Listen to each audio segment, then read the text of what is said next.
A mercenary who survives too long is called third-rate. That rule is written in blood. Beneath a heavy, dark sky, bodies collapse across a broken field while crows circle patiently above. Steel flashes once, bright and final, as a knight's blade ends a life without pause. Death comes fast here. That speed is why mercenaries are paid so much. Promises spill just as easily as blood. Land, titles, honor, noble words poured out like cheap liquor, wasted the moment they touched the ground. A man empties his flask with a tired flick of his wrist. Complaints from employers never stop, but neither does war. This is how mercenaries live. They fight, they get used, and they are discarded when convenient. High above it all, a lone figure sits on the fortress wall. Fire stains the land below, smoke rolling over shattered homes and fallen banners. This is Jack, captain of the Fong Mercenary Corps. His posture is relaxed, but his eyes are sharp. Nobles are always the same, he thinks. When desperate, they beg. When safe, they lie. The wind pulls at his hair as his thoughts turn colder. When they need blades, they speak of loyalty and reward, as if handing out futures. When victory slips away, their words change without shame. Jack smiles bitterly, the glow of burning fields framing his silhouette. Whatever excuse came this time, it had gone too far. Someone stands before him now. Jack turns, red eyes catching the fading light of a purple-stained sky. Amusement and disbelief mix in his gaze. He almost laughs. Whatever was just said must be a mistake. That kind of order only exists in bad jokes, not real commands. The view widens. Jack faces the commander-in-chief, a man in heavy armor,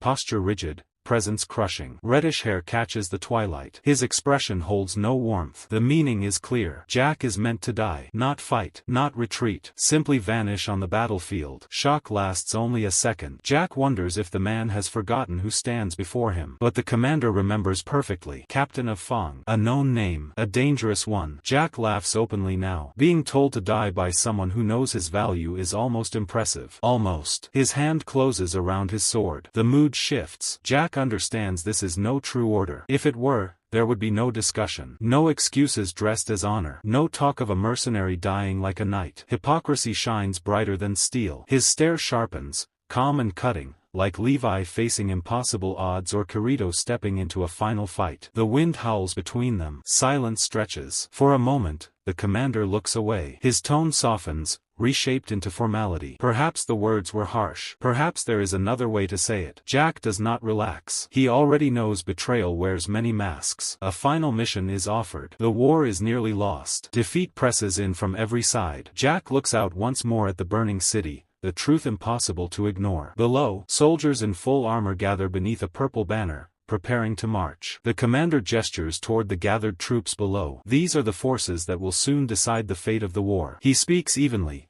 explaining how the swords that once defended this land now point at the Crawford family's throat. Those called traitors were once protectors. There is no path left to retreat. His voice fades. Behind him, the family banner hangs torn and burned against the broken castle walls, barely clinging to stone. Jack spreads his arms wide and smiles, amused by the sheer absurdity of it all. Given the situation, he accepts it openly, teeth flashing in a sharp, almost mocking grin. Outwardly, he agrees without resistance. Inside, his thoughts move fast. So it's finally time to leave. Whatever this mission is, he has no intention of dying here. He studies the commander quietly. Across the empire, this man is known as a rare talent, someone who has never been cornered before. Seeing him trapped says everything about how desperate things have become. For a noble, he is reasonable, even honest. That almost makes it worse. Jack feels a faint sense of regret. It shouldn't have ended like this. Still, the order makes no sense yet. A final mission, now of all times. Jack wonders if this is just scouting, or clearing a path for escape. If that is all, then fine. One last job, then he collects the rest of his pay and disappears. That would be the cleanest ending a mercenary could hope for. The commander finally speaks plainly. Tomorrow, the traitors will launch a full assault. Jack is to stay and stop them, even if only for a short while, until their lord escapes. The man stares toward the burning city, eyes heavy. And if that cannot be done,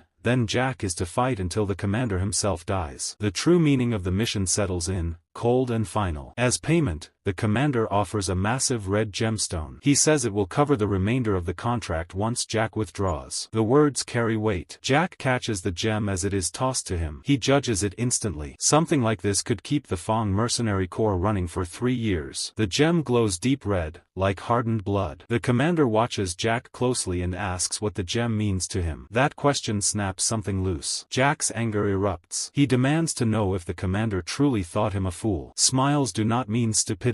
This order is nothing but asking them to become meat shields. Behind Jack, his mercenaries stand together, small against what waits for them. Jack's fury sharpens. Even if they fight, they can only last a short time. This plan throws them away to buy a few more moments for a noble to flee. And even if they survive, there is no mercy waiting. The image of bodies impaled on stakes flashes through his mind, proof of the enemy's cruelty. He turns back to the commander, framed by the dying light of sunset. The accusation hangs heavy. The answer comes without emotion. Mercenaries are not knights. The enemy knows this. Once the commander dies, the army collapses. That is simple truth. Jack bursts into wild laughter. Exactly. That is how this world works. But then his smile twists into something sharper. The commander has missed something important. To the enemy, Fang is not neutral. They are sworn enemies, marked for slaughter. The image shifts to a dark forest filled with corpses. Somewhere within it, a wounded soldier coughs, watched silently by another in the same armor. I prefer this response. The second soldier stepped closer, hand raised in what looked like concern. In the dim forest, it felt natural, almost reassuring. But it was a lie. In the next breath, the soldier moved. He slammed the knight against a tree and buried a knife into his back. The blade went in clean and deep. The knight's eyes widened, mouth opening without sound, and then his body slid down the trunk and went still. That death was the signal. Hell broke loose in the forest. From the shadows, blades flashed. Ika's ambush unfolded with ruthless speed. Knights who had lowered their guard were cut down where they stood. One by one, they fell to mercenaries wearing stolen armor, faces hidden, movements precise and merciless. A knight watched his comrades die and finally understood. Horror twisted his face as the truth hit him. It was a trap. His scream barely left his throat before steel silenced him. Jack's voice rang through the darkness, sharp and mocking, red eyes glowing behind his helmet. Panic exploded among the ranks. These weren't allies. They were Fang. A mounted commander charged forward, rage pouring from him. He shouted curses, calling them dishonorable beasts, spitting out words about pride and loyalty. His anger burned hot, but it ended in an instant. A sword flew through the air and took his head clean off. The body fell one way. The head struck the ground with a dull sound. The battle ended there. Jack stood among the bodies. Blood splashed across his armor. One red eye gleamed through his visor as he calmly took in the result. No celebration. No regret. Just another job done the Fang way. Survival first. Everything else came later. Back on the fortress wall, the red gemstone lay where it had fallen. Jack explained without emotion that several enemy commanders were already dead. This was how Fang stayed alive. Cut off the head, scatter the body. He walked closer, wearing a crooked smile. With their leaders gone, the enemy would hunt Fang with hatred, not chase a fleeing lord. The commander stiffened, shaken by the truth and the boldness behind it. Jack mocked him openly. Had he really believed a handful of mercenaries could simply hold the line and die quietly? The commander's face hardened again. He warned Jack to finish his mission, or be killed and replaced. Duty left no room for mercy. Steel flashed. The commander struck first, sending Jack crashing into the battlements. Pain ripped through him as he hit the stone and collapsed. Jack looked up, anger burning beneath his disappointment. He had hoped, foolishly, that this noble was different. Instead, he was worse than the rest. An apology came, distant and hollow. Jack pushed himself up,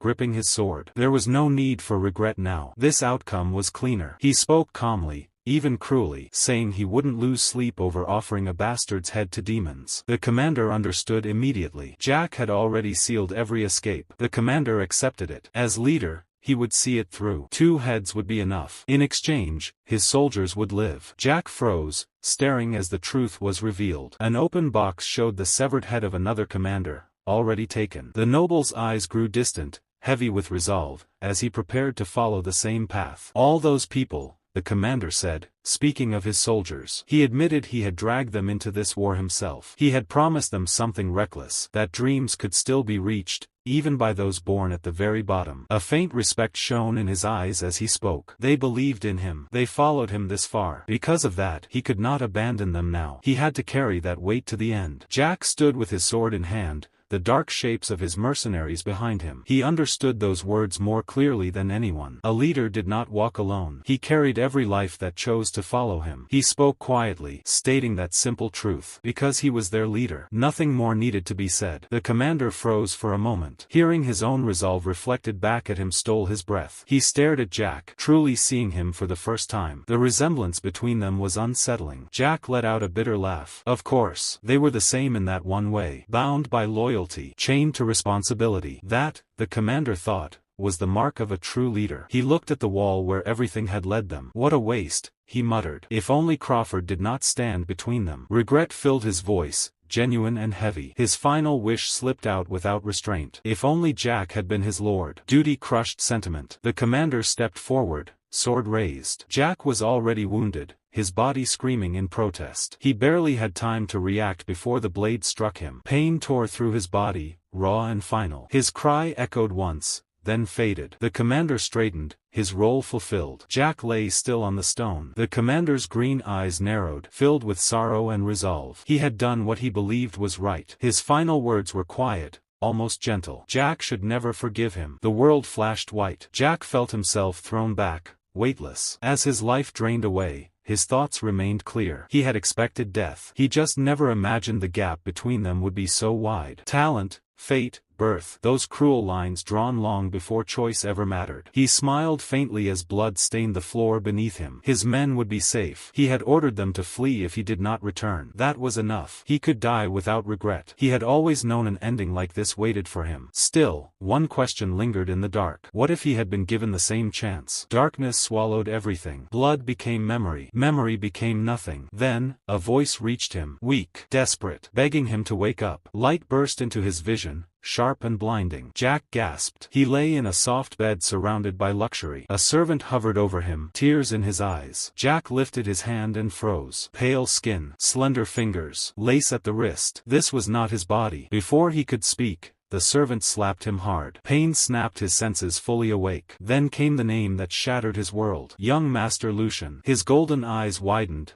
then emptied. For a moment, thought itself vanished. This body was wrong. This name was wrong. Everything he understood had been overturned in a single breath. Lucian lay in a bed too soft, surrounded by wealth that felt unreal, while his mind struggled to keep up. Beside him, a young servant was crying openly. Lucian barely noticed at first. His gaze locked onto his hands. Panic crept in as he raised them before his face. These were not the hands he remembered. His real hands had been rough, scarred, split open by steel and war. These were clean, smooth, fragile, hands that had never held a sword. He pushed himself upright, confusion pounding in his skull. The servant clutched the sheets, sobbing harder, as if afraid Lucian might vanish again. The sight made no sense. Just moments ago, Lucian had been ready to kill this man. Now he was breaking apart in tears. The shock overwhelmed him, and he fell back onto the bed. That movement changed everything. The servant cried out in joy, tears turning frantic. He shouted that the young master was alive, that he had thought him dead. Relief shook his entire body. He dropped to his knees, voice trembling as he spoke of disaster and tragedy had Lucian not awakened. Lucian listened,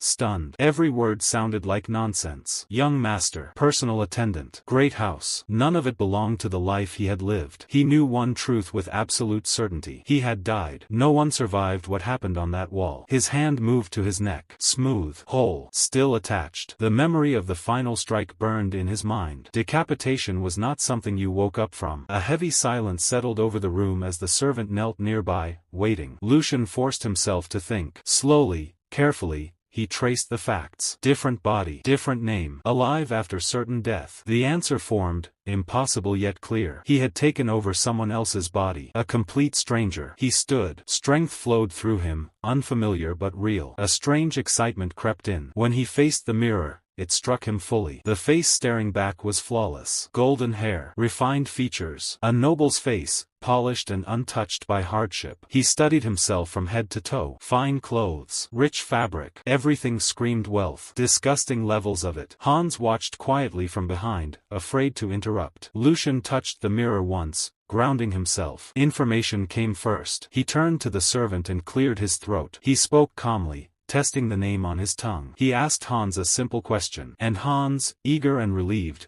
promised to answer anything. Lucian did not waste time. Once his breathing steadied, he asked the one question that mattered most. What year is it? Hans blinked, startled, then forced a nervous smile. He assumed the strange behavior was a side effect of the medicine, proof that his master's mind was still clouded. Carefully, he answered that it was the year 846 of the imperial calendar. The word struck Lucian harder than any blade. His thoughts stalled, then shattered. He whispered in disbelief, barely hearing his own voice. 846. The meaning crashed down on him all at once. That year was 15 years before his death. Not only had he survived death, he had been dragged backward through time. Reincarnation alone was madness. This went beyond that. He exhaled slowly and ran a hand through his hair. Panic clawed at him, but he crushed it down. Losing control would solve nothing. Whatever force had done this was far beyond his understanding. Wasting energy on fear would only get him killed again. He steadied his gaze and focused on what he could control. Information came first. Hans was the closest source. Lucian's expression hardened as he shifted into a role he understood well. His voice dropped,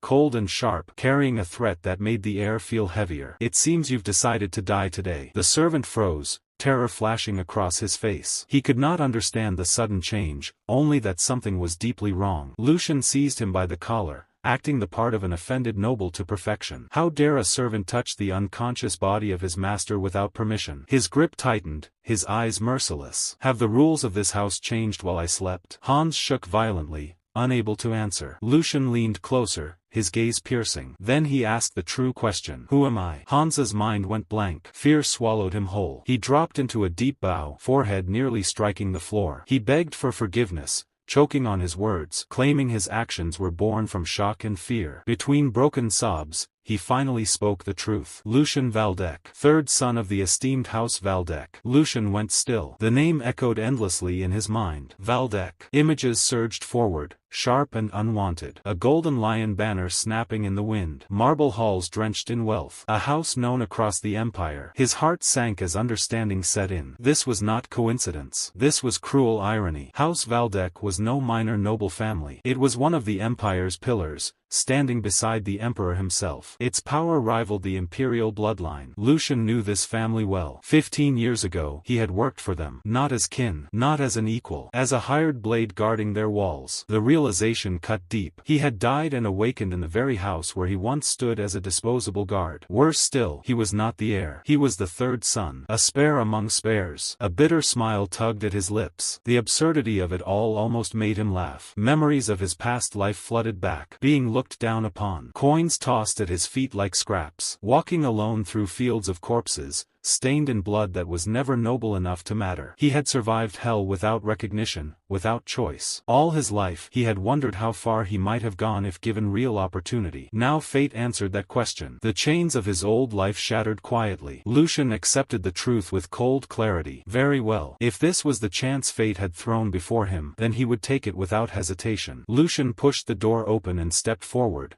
prepared to face whatever waited beyond it. Sunlight poured over him as he walked onto the balcony, warm and blinding. The open sky stretched wide before him, marking the true beginning of his second life. A quiet smile formed as he made a promise to himself. He would climb higher than anyone expected. He would live on his own terms. The view pulled back to reveal the Valdec estate in its full splendor. It was less a residence and more a palace, vast enough to make castles he once guarded look small. Now dressed in noble attire, Lucian moved through its halls with Hans at his side. Marble floors gleamed underfoot, walls adorned with priceless art. Even with all he had seen as a mercenary, this place stood apart. It was luxury taken to excess. As they walked, Lucian studied the servants working in silence. This was the world he would have to adapt to, and fast. Yet something felt wrong. His instincts, honed through countless battles, picked up on the shift in the air. Eyes followed him. Whispers spread. He caught fragments of hushed voices, disbelief and curiosity mixing together. Was that really young Master Lucian? He finally came out. The words carried shock, not respect. The stares weighed on him as if he were prey walking into an ambush. Faces peeked from behind pillars and doorways. Lucian frowned and leaned slightly toward Hans, asking if the tension was real or just in his head. Hans hesitated before answering, voice low. It was only natural. The young master had shut himself away for a year and 2 months, seeing no one but him. The explanation hit harder than expected. An image surfaced in Lucian's mind, uninvited and grim. A dark room. A body collapsed on the floor, blood staining the stone. He shook the thought away, unsettled, locked away for over a year. He couldn't understand it. What could drive the son of a duke to destroy himself like that? Even without knowing noble logic, it felt impossible. This house ran on strict order, and above all stood Archduke Sigmund, a towering figure in both body and will, a man who defended the empire with unwavering conviction. Lucian knew such a man would never allow weakness without reason. He imagined the Archduke standing over a bedridden son, watching in silence. The conclusion formed naturally. Either Lucian had been such a problem that disinheritance loomed,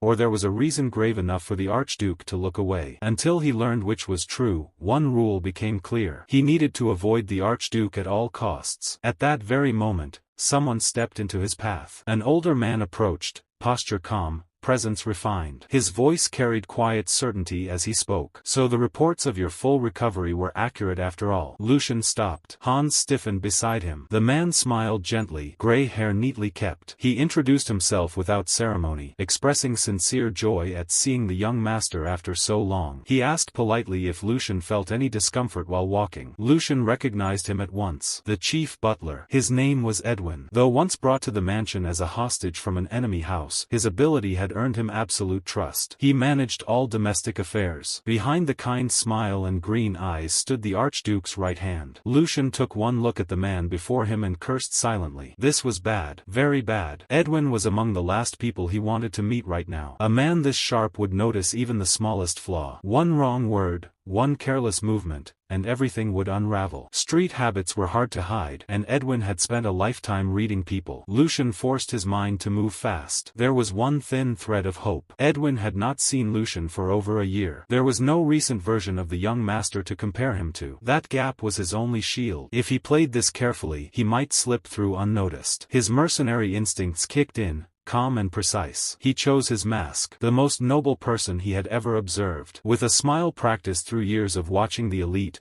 Lucian straightened his posture and spoke. He thanked the chief butler for his concern, his tone smooth and polite. He carried himself with easy grace, as if he had never lived any other way. He leaned fully into the role. He claimed he had improved greatly, offering credit with gentle charm. He explained his sudden appearance as a desire to assess the state of the family after such a long absence. His words flowed easily, even playful, as he spoke of fate guiding their meeting. Then, with careful skill, he turned the attention back to Edwin and asked about the household. Edwin did not answer at once. He simply watched. His green eyes studied Lucian in silence, measuring every breath and pause. Then the butler smiled and replied politely. House Valdek remained strong, as always. He expressed relief at seeing both young master and attendant in good health. Lucian breathed easier inside. He laughed quietly to himself. Of course, with a man like Edwin here, how could anything fall apart? The butler showed no sign of suspicion. The test was over. Or so it seemed. Lucian relaxed and prepared to leave. He spoke lightly,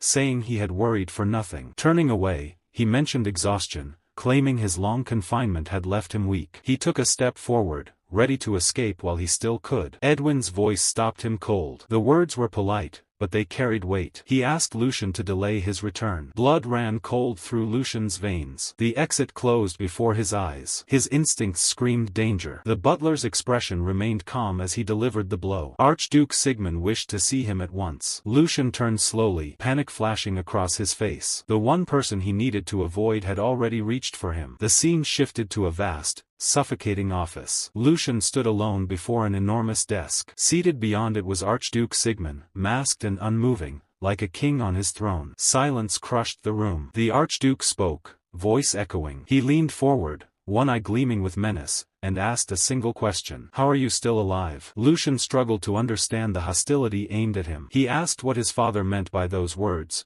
confusion clear in his voice. The Grand Duke answered coldly. He said he had intended to overlook Lucian's actions, but that patience had its limits. His tone carried finality, as if judgment had already been passed. Sigmund's words cut deeper as he continued. He accused Lucian of hiding behind his mother's death, using it as an excuse to abandon responsibility and act like a spoiled child. A portrait on the wall drew Lucian's attention. A woman with gentle eyes stared back at him. His mother. The weight of her image made the accusation heavier, more personal. The Grand Duke clenched his fist, anger no longer restrained. Lucian, he said, had crossed the line long ago. Locking himself away for over a year was no accident. It was protest. Worse still, Sigmund accused him of treating his own life lightly, of attempting to harm himself, of playing with death itself. Lucian's mind reeled. Jack, the man inside this body, had no memory of any of this. He had lived through battles, not noble households. Suicide was not something he associated with himself. He wondered what his father was talking about, when suddenly, a fragment surfaced in his mind. It was not his memory. It felt distant,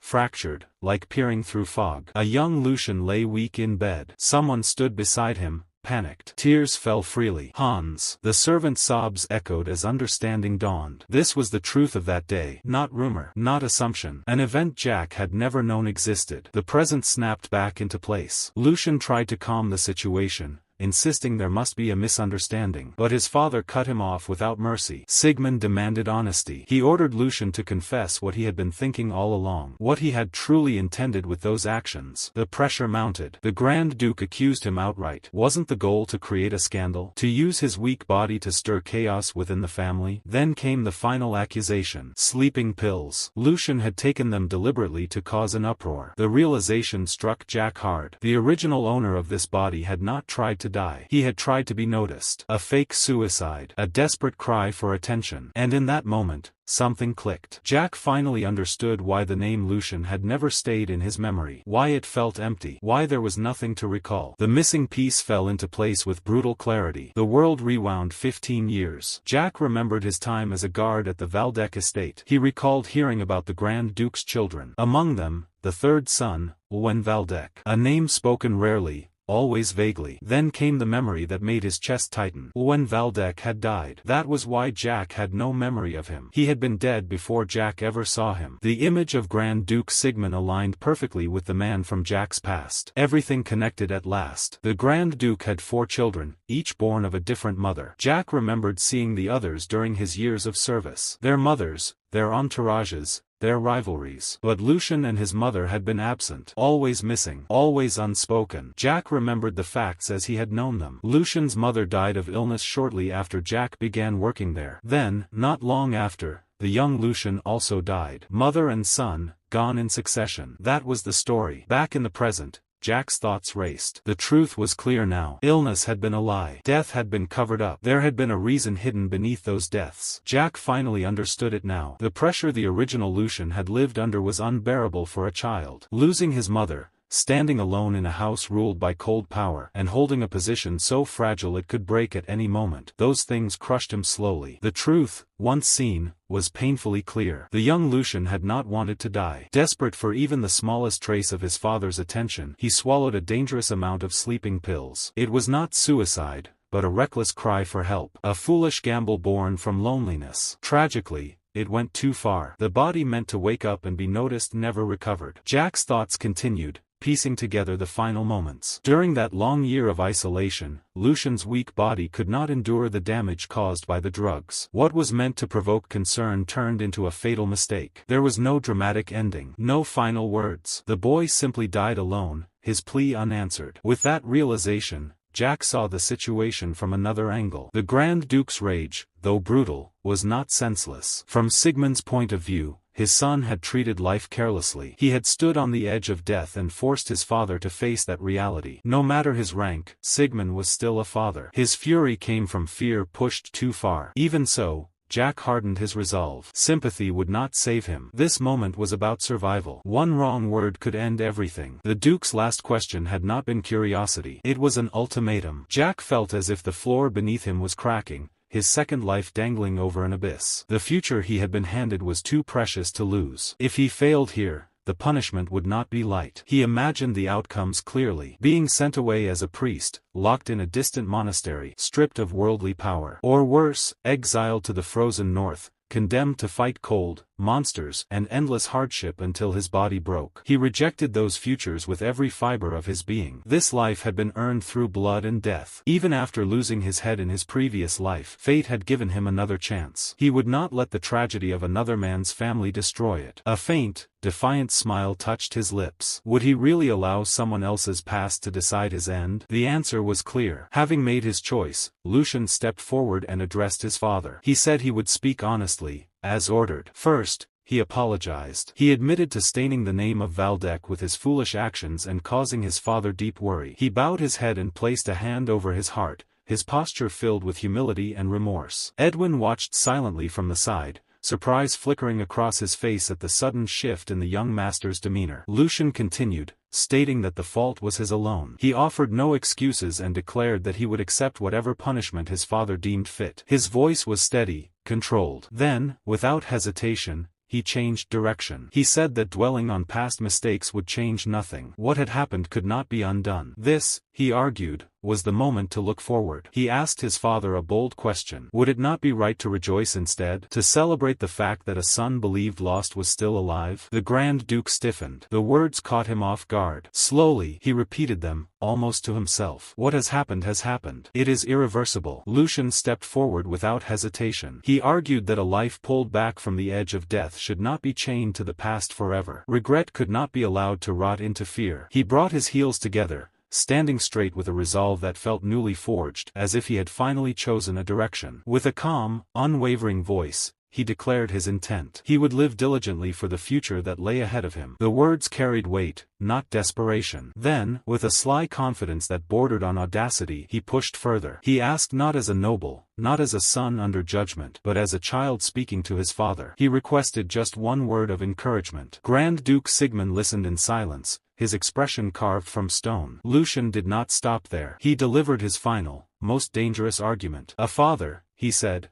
must be willing to accept a child who sincerely repents. That duty stood above rank, above law, above pride. He framed his request not as disrespect, but as the sacred bond granted by heaven itself, one that even a Grand Duke could not deny. From the side of the room, Edwin stood frozen. He could hardly believe what he was witnessing. This was beyond anything he had anticipated. He had noticed that Lucian's presence felt different, but this was on another level entirely. The boy he remembered had always shrunk back, eyes full of fear and uncertainty. The young man standing now radiated confidence. Edwin wondered if this truly was the same Lucian. The transformation was so complete that it shook him. Doubt crept into his thoughts. Had he misjudged the young master all these years? Or was this something born only after brushing against death itself? The room remained silent, thick with tension, every breath stretched thin. Lucian waited. His heart hammered against his ribs, but he did not look away. He watched his father closely, searching for the smallest sign of judgment or rejection. Each second felt like standing on the edge of a blade. At last, the Grand Duke spoke. His voice rose sharply at first, filled with lingering anger. "How dare you?" The words sounded like the beginning of a harsh lecture. Then, unexpectedly, his expression shifted. The severity cracked. A faint smile touched his lips. Sigmund leaned back in his chair, letting out a low chuckle. He remarked that he had lived long enough to see all kinds of madness. The tone carried amusement rather than fury. Lucian felt the tension drain from his body in an instant. Relief washed over him so strongly he almost staggered. Inside, he celebrated quietly. It worked. Sweat slid down his temple as his racing heart slowly settled. A weak apology would never have reached this man. Lucian knew that now with certainty. Only boldness could answer boldness. Only defiance wrapped in sincerity could move someone like his father. This was the Grand Duke Jack remembered from his previous life. A man who respected the bite of a wild dog far more than the trembling of a rat. Lucian's approach had been deliberate,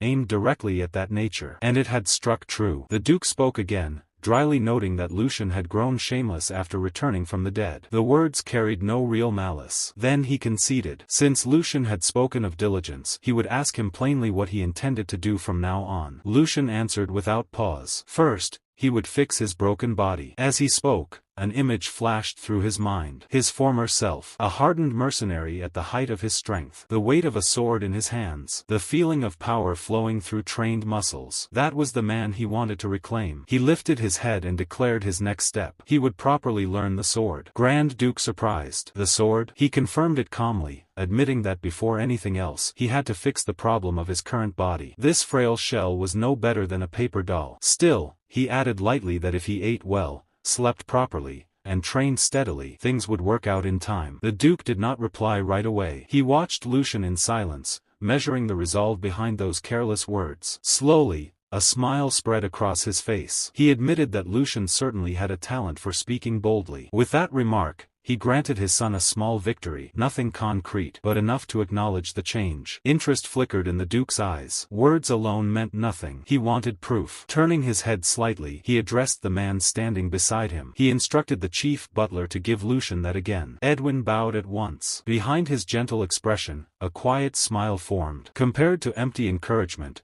this would be far more useful for the young master's current condition. Lucian, however, understood nothing. A thin bead of sweat rolled down his temple as confusion took hold. That? What exactly was that? Edwin acknowledged the command and left to carry it out. Lucian could only wait. Back in his room, the question echoed endlessly in his mind. He had no clue what was coming. The answer arrived soon enough. Two servants struggled through the corridors, hauling an enormous wooden chest. Its sheer size made it obvious how heavy it was. When they finally dragged it into Lucian's chamber and forced the lid open, light spilled out like a flood. Gold coins filled the chest to the brim. Jewels glittered between them. Necklaces and precious stones lay piled carelessly together. Lucian and Hans stared in stunned silence. The sight was overwhelming. A dry laugh escaped Lucian. This was absurd. He stepped closer to the window and looked out over the sprawling city below. In that moment, he understood. This was not a reward. It was his monthly allowance. He scooped up a handful of coins, feeling their weight. A fortune meant to be spent in a single month. The power of a high noble was terrifying. Possibilities spread through his mind. A sharp, mischievous smile formed. With this much money, his plan was no longer a dream. It was possible. Worth risking everything for. Lucian made his decision. Using the knowledge from his past life and the wealth of this one, he would reform this weak body completely. He could make that elixir. Sunlight poured through the greenhouse, striking petals of every color. Grand Duke Sigmund moved with authority, his blonde hair and beard catching the light. Beside him, Lucian followed, tall but measured, exuding a quiet strength. Edwin, loyal and watchful, trailed behind, eyes noting every detail. This greenhouse had been the late Grand Duchess's sanctuary, a place she had cherished deeply. Sigmund had not entered these halls for years. His presence now carried weight. Edwin's mind raced, reading the unspoken message. The young master had changed. Lucian's demeanor had shifted from timid to steady, his gaze unwavering, his steps confident. Though favor had once faltered, the Duke's connection to his late wife ensured he could not abandon his son. The Grand Duke moved through the greenhouse corridor with measured precision, each step echoing softly against the marble floor. His mind, however, roamed far from the fragrant blooms surrounding him. Lucian's past behavior weighed heavily in his thoughts, and in truth it appeared pitiful. He remembered the boy as a figure fraught with hesitation, a nervous creature constantly glancing over his shoulder, quivering at even the slightest raised voice. A boy who would whimper like a caged dog when corrected, yet Edwin addressed him with unwavering respect. Despite the critical haze clouding his mind, the Duke could not ignore one striking detail. Lucian's demeanor was nothing like his mother's,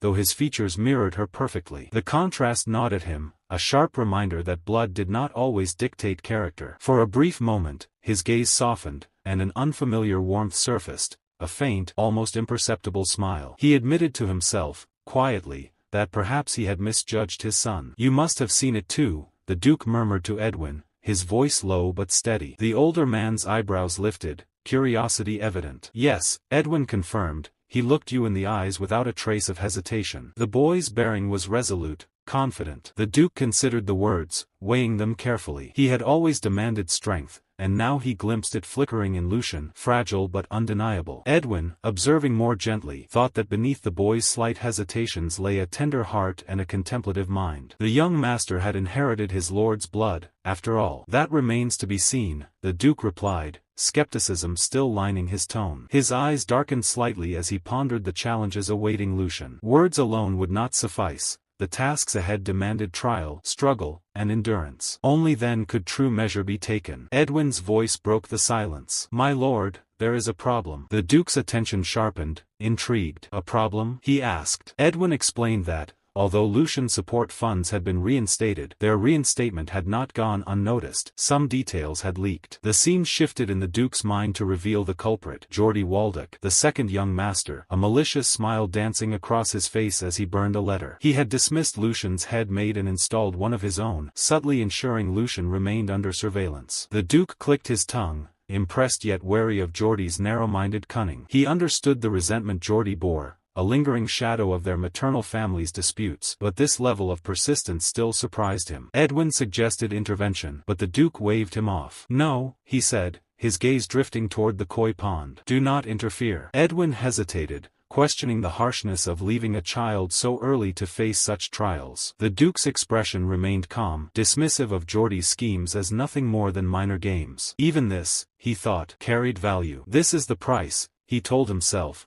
a measured steel beneath his words. Lucian must learn to navigate the world through his own efforts, to correct the failures of the past year. Every trial, every challenge, was a test of his newfound determination. The Duke's eyes narrowed, calculating, envisioning the boy's path, imagining how he would respond. A lion prowled in his mind, magnificent and eternal, the emblem of the Waldeck family. Strength was inherited, yes, but it was never given freely. The door might be unlocked by blood, but the key must always be turned by one's own hands. Several days had passed. A sign in the corridor marked the slow passage of time, but the mansion itself seemed timeless, gleaming beneath a sky so bright it almost hurt the eyes. The walled estate rose with imposing elegance, its gilded spires and marble arches reflecting the sun. Inside, two maids whispered as they watched Hans, Lucian's devoted servant, stationed outside a closed door. "How many days has he been doing this?" one murmured. "The young master has locked himself in again." Hans's face filled the frame, taut with fury and unwavering determination. His grip on the railing tightened, knuckles pale. No one would disturb his master while he stood guard. Even in the vast mansion,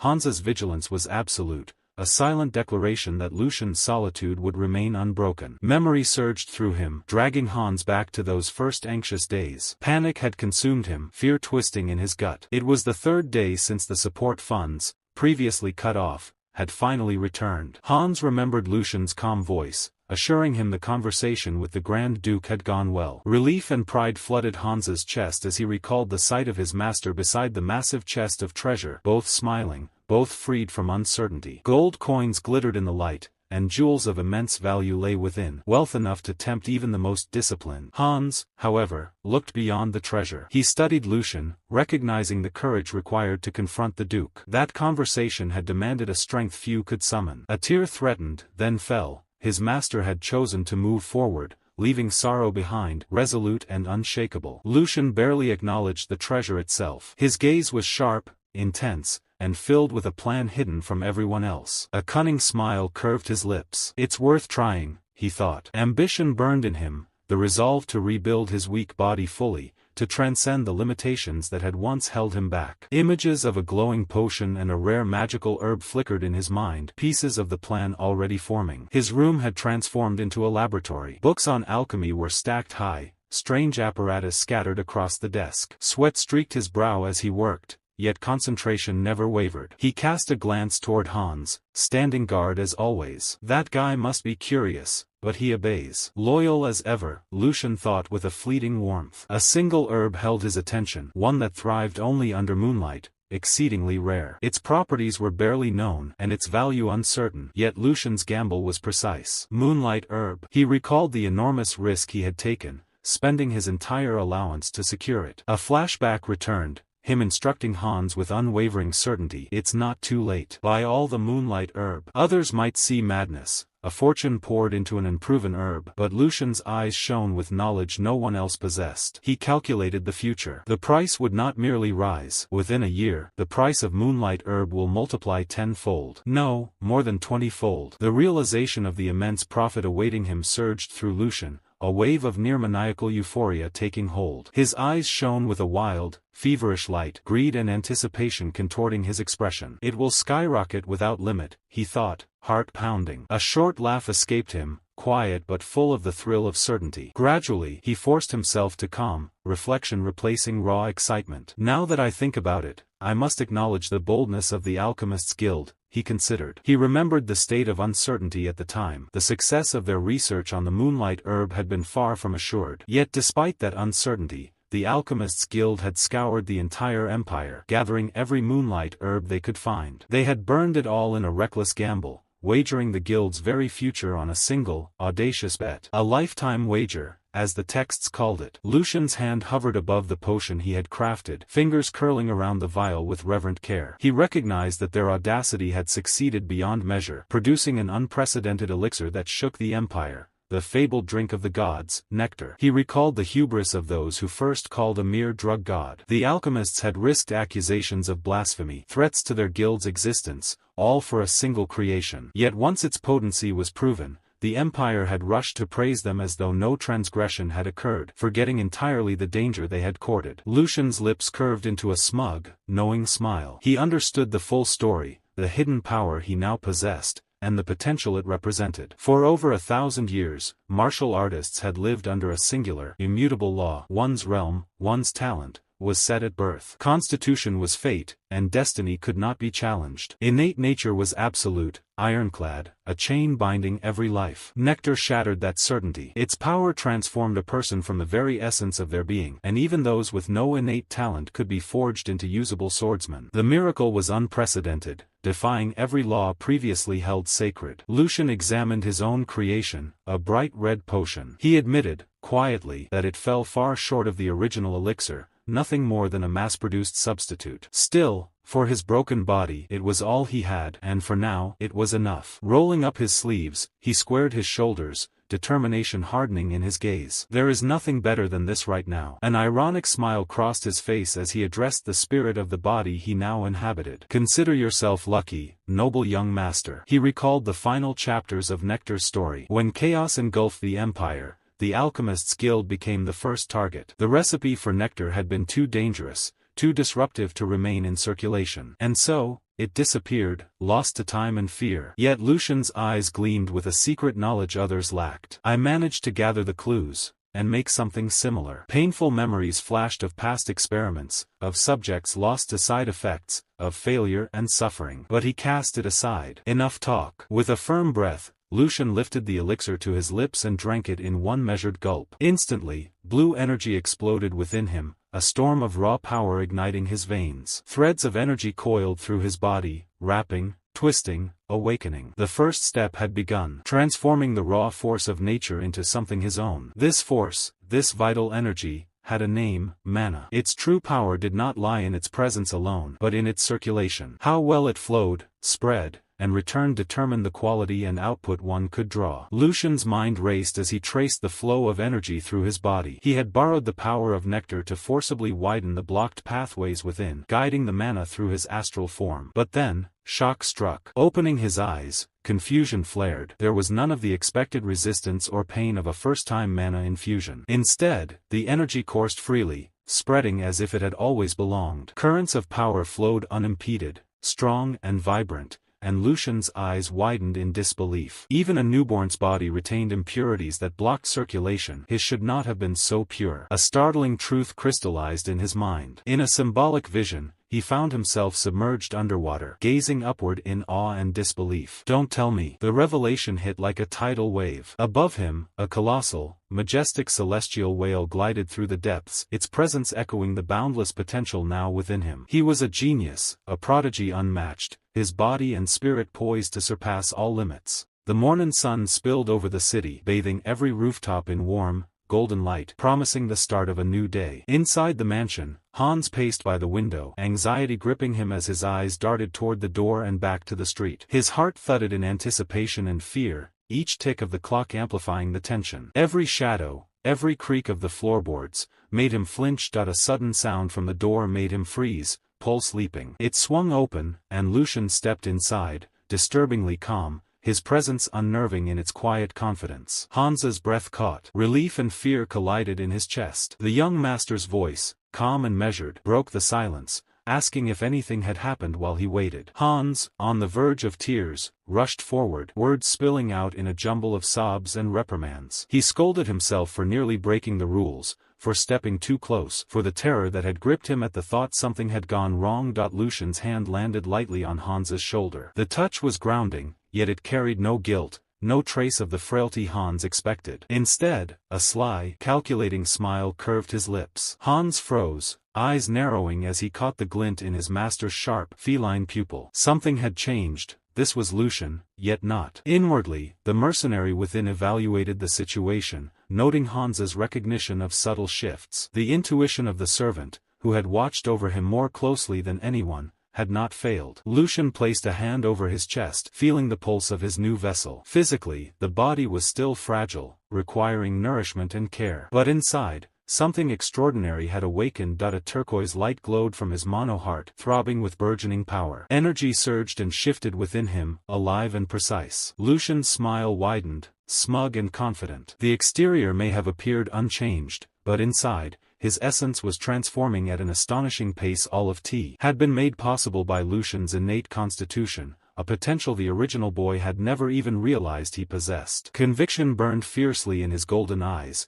an unshakable certainty that this body was capable of feats far beyond the ordinary. He was sure of it. The raw potential within him rivaled that of the legends who had changed the course of history. In his mind, a gigantic chessboard stretched endlessly before him, each square a decision, each piece a tool for manipulation, and he was the main player. If he played his cards correctly, he could surpass even the pinnacle he had reached as a mercenary within a single year. A low, malicious chuckle escaped him as he imagined the possibilities. With his plan solidified, Lucian turned to Hans, whose expression was a mixture of confusion and anticipation. He reflected on how much he owed this loyal servant, though Hans could not yet grasp what his master meant. Before Hans could process it, Lucian grasped him firmly, the intensity in his gaze making the air itself seem heavier. Rewards and punishments were not abstract concepts, they were absolute, and Hans's life was about to be irrevocably altered. The instructions were clear in Lucian's mind: gather everything, risk everything, place all bets on him. The promise of a smooth path to the top radiated from his demeanor, unyielding and manic in its confidence. He moved theatrically, spreading his arms as though embracing the world itself, envisioning a journey to the heavens together, leaving Hans speechless, incapable of reconciling the scale of what had just been demanded. The mercenary's mind was alive with admiration and envy, marveling at the opportunity presented to this new master. In his own time, such chances had been inconceivable. Hans could only stare, eyes wide, attempting to make sense of instructions that defied reason and expectation. A week passed,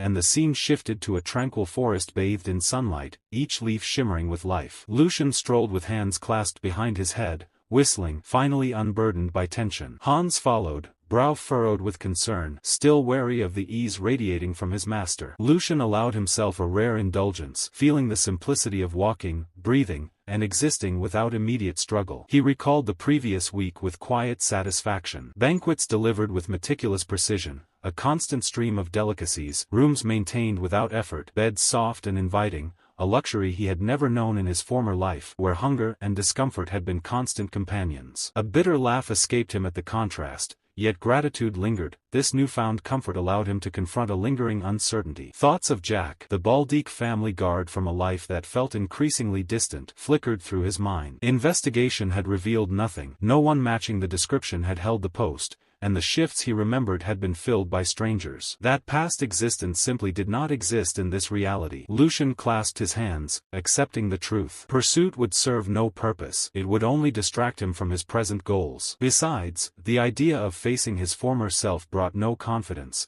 only the certainty of embarrassment and failure. Back in the present, a chill of determination coursed through him. Hans sensed the shift in atmosphere, instinctively stiffening. Lucian turned, eyes sharp and resolute, radiating an authority that demanded attention. The forest seemed to still around him, the moment pregnant with unspoken intent. Hans's panic rose as he realized the gravity of what was about to unfold, uncertain if he could follow or even comprehend his master's next move. The training ground stretched wide and bright, every corner drenched in morning sunlight. Hans's voice trembled as it echoed across the open space, a mixture of worry and near pleading. The young master had once sworn he would never return, claiming hatred for this place with every fiber of his being. Lucian tilted his head, feigning innocence, though his mind had already caught up to the meaning. He processed Hans's fear and exasperation, piecing together what had been kept from him. Ever since the second young master had beaten him during training, he had refused to come back. Swordsmanship was mandatory for the sons of the Grand Duke, and under that pretense, his brother had executed the perfect plan of torment. A flashback struck. The young Lucian sprawled on the floor, injured and trembling, terror coursing through him with every strike. The lesson had been deliberate, instilling a fear of violence so profound that it ensured he would never set foot in the hall again. Cruelty executed flawlessly. Lucian's lips curled into a dark, knowing smile. He looked at Hans and, though his tone carried indifference, the message was clear. The past held no sway over him. Nothing in history could bind him now. With a malicious glint in his eyes, he advanced, telling Hans in thought to trust him and follow. The determination radiating from him left no room for doubt. The massive doors of the training hall swung open, revealing a space larger and more imposing than expected. Two guards whispered incredulously, confirming that the third young master had returned, accompanied by his personal servant. Rick, a man with a twisted mustache, overheard them, stroking it with disdain. He couldn't believe the audacity. Lucian could not possibly have forgotten the humiliation of the past. A cruel thought crossed his mind, a seed of mischief. Perhaps this was the perfect opportunity to torment him anew. Hendrik, his superior, ordered a subordinate to alert Lucian immediately, a sinister smile promising that he would be thoroughly tested and tormented. The intention was clear: make the young master suffer for daring to enter. Lucian's gaze swept the hall, drinking in its scale and perfection. His expectations had been high, but this surpassed them entirely. Weapons lined the walls, ready for use without concern for breakage, and the space itself offered no restriction, ideal even for the most extreme movements. For the mercenary inhabiting him, it was almost unbelievable a single individual owned such a facility. A pang of melancholy touched him. Had he trained in a place like this before, perhaps more of his men would have survived. Footsteps echoed behind him. Hendrik emerged, his mocking smile sharp, dripping with venom. He feigned disbelief that this could be the third young master, recalling vividly how Lucian had fled without looking back after his lesson with Nordjordi a year ago. Hans shuddered at the words, a cruel smile twisting on his face. Hendrik's gaze narrowed as he recalled the memory vividly, mocking Lucian for fleeing like a frightened lamb, his voice dripping with derision. Then his eyes shifted to Hans, trembling beside his master. "Is that why you look so terrified of this place too?" he asked, each word laced with ridicule. His scorn deepened as he criticized Lucian for dragging a servant into this sacred hall of warriors. Hans, flushed with embarrassment, lowered his head in a shallow bow, uncertain whether to shrink or defend himself. Lucian's eyes met Hendrik's without a flicker of fear. Malice glinted in his gaze, steady and deliberate. Hendrik leaned closer, savoring the memory. "A year ago, I personally instructed you on your stance alongside the second young master. Remember that?" A flashback struck. The original Lucian, small and trembling, wooden sword shaking in his hands, utterly incapable of defending himself. Hendrik covered his mouth to stifle a cruel laugh, reveling in the boy's suffering. But the fear he expected never appeared. Instead, Lucian's lips curved into a dark, hungry smile, eyes blazing with predatory light. Sharp teeth glimmered as he grinned. The mercenary within him observed calmly, savoring the anticipation. "This insolent little runt, this is going to be fun," he thought, every fiber of him primed for the game ahead. A knight, the embodiment of honor and loyalty, was traditionally born of noble blood. From a young age, they were expected to master both martial arts and proper etiquette, learning to carry themselves with the dignity their title demanded. Only after proving their worth on the battlefield or completing missions of significance, and having those achievements recognized, would they finally receive the title of knight from their lord, fulfilling the purpose their life had been directed toward. But to Lucian, such grandeur meant little. In the end, knights were little more than house dogs wearing expensive collars. They owed their courtesy to the lord who provided their wealth and recognition, to his family and lineage, nothing more. Sir Hendrik, with his arrogance and overinflated sense of importance, had failed to understand that. Lucian suspected Hendrik's lowly family standing had fueled some of his insolence, but the real danger lay in the backing Hendrik enjoyed. Privilege and protection had made him reckless, overconfident. Lucian imagined how he would correct such behavior if left to his own devices, tying Hendrik to a target, throwing knives or axes at him, watching the fear ignite and reshape his mind through relentless, brutal training. He imagined the knight trembling, desperate to survive. Yet he knew better. The Grand Duke would not tolerate such acts. Knights were indispensable military assets, central to a family's strength. Punishment without formal procedure would only invite friction, and the timing was not right. Lucian clenched his fist, forcing himself to wait. Instead, he shifted the focus, speaking directly to Hendrik. Avoiding the hall over past humiliation was foolish. Lucian intended to come here often, even if only to learn the sword forms. As Hendrik had said, a year had passed, and there was no need to scramble to catch up. Hendrik's disbelief was palpable. Sword forms, the third young master. He laughed, a harsh, incredulous sound. Already too late, and yet he wished to learn now. Lucian's calm gaze met his. Too late. Hendrik leaned forward, smug, as though preparing to enlighten him, his words a challenge as much as a declaration. "So," he explained, "the truth of the hall and its unforgiving lessons, and the real meaning behind being too late. If you've passed the age of 15,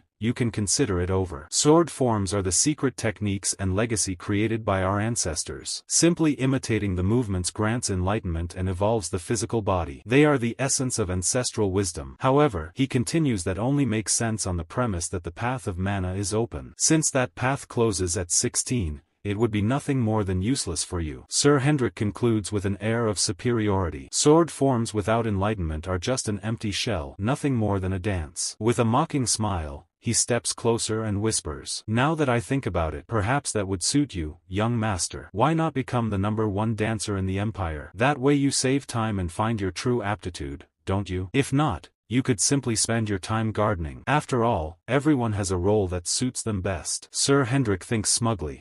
Look at him, speechless and unable to say a thing. But in Lucien's mind, things are very different. First of all, the claim that the mana path closes at 16 is a complete lie, he thinks, and a foolish one that could be exposed with a bit of research. But it doesn't matter. He continues thinking, and the objective has already been achieved. The objective of presenting the image of a fool crushed by his own ignorance, unable to utter a single rebuttal, a worm mocked by a servant, too terrified to move, showing that same pathetic nature as a year ago. Lucien begins his act.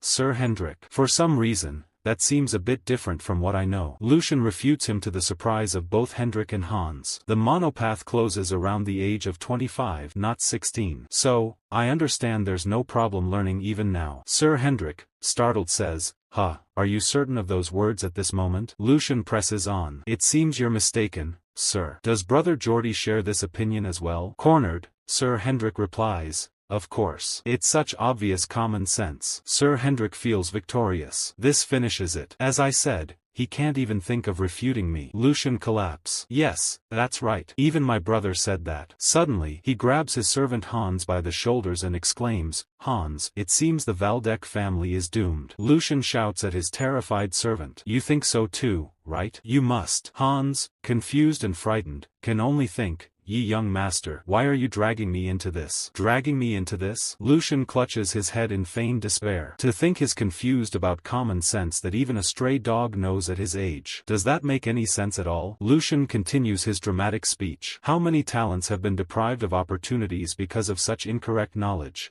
Tears cloud my vision. To think my brother possessed a skull so hollow, Lucien shouts, making both Hans and Sir Hendrik flinch as his theatrical fury erupts. Don't stop me, Lucien roars. If what the knight says is true, then this is a disgrace to the family and a clear crisis, isn't it? With a malicious smile that reveals his true intentions, Lucien leans toward Sir Hendrik. Surely you're not trying to deceive me, the son of your lord, are you? The scene turns chaotic. Completely cornered, Sir Hendrik panics, cold sweat pouring down his face. He told himself to forget his words, muttering that he had misspoken, that the situation was unbelievable. But Lucien's expression betrayed no doubt, a twisted smile curving his lips. There was no room for denial. Lucien thought that a knight of the Valdec family would never act so petty, and he let the words hang in the air, forcing Hendrik into submission. Sweat poured down the knight's face as he nodded, stammering a weak agreement. Lucien acknowledged it calmly, though inwardly his true intention had already taken shape. To teach Hendrik the cost of speaking without thought. Lucien's mind calculated each move with precision. He addressed Hendrik, his tone deceptively mild, explaining that if humiliation had been the sole purpose, he would have overlooked it. Yet, he continued, the disdain and disregard shown by Hendrik and others stemmed from misunderstandings and his own previous shortcomings. Pretending humility, he admitted his failures, presenting himself as patient and reasonable. But then his voice shifted, carrying the weight of authority and wrath. He argued that the obstruction of talent through false knowledge by a knight and his own brother threatened the integrity of the Valdec knights and the safety of the territory. Such breaches, he asserted, could not be ignored by one who bore the Valdec name. Hendrik froze, realization dawning too late. Lucien pressed lightly against his chest, a silent warning, while his eyes glinted with predatory determination. He explained that he intended to report the matter to his father and request an internal investigation. The panic that surged through Hendrik's mind was immediate and complete. The fragile boy who had once trembled at the mere mention of Hendrik's name had vanished, replaced by a commanding presence, like a wolf emerging from the shadows, eyes sharp, aura imposing. Even the simplest gestures, a gloved hand adjusting a ring, conveyed control and menace. The tension broke with the sudden arrival of another figure. Lord Geordie Waldeck, second son of the house, appeared with a disdainful expression. Hendrik looked up in shock, a mixture of fear and relief contorting his features. Lucian's inward smile betrayed satisfaction. The timing was perfect. The second young master approached, his voice laced with cold recognition, questioning Lucian's presence. The tension in the training yard thickened as Geordie Waldeck, the second son of the Wald family, confronted Sir Hendrik and his men. Sir Hendrik, flustered and panicked, surged forward, trying desperately to justify his actions, his words tumbling out in a jumbled mess. His attempts to explain were futile. Every stammer only highlighted his fear and incompetence. Before he could form a coherent sentence, Geordie raised a hand brusquely, silencing him with a single, commanding word: "Stop." The cold authority in that gesture left no room for objection. His condescending smile masked a sharp intensity, his gaze locking onto Hendrik with icy precision. Geordie advanced, closing the distance between them, leaning in so that his presence became oppressive. He had witnessed Hendrik's disgraceful behavior firsthand, and it was utterly unacceptable that such a man could be influenced by someone half his age. Hendrik's face contorted in terror as Geordie's voice remained calm but sharp, instructing him to control his expression unless he wanted to create further complications. With deliberate detachment,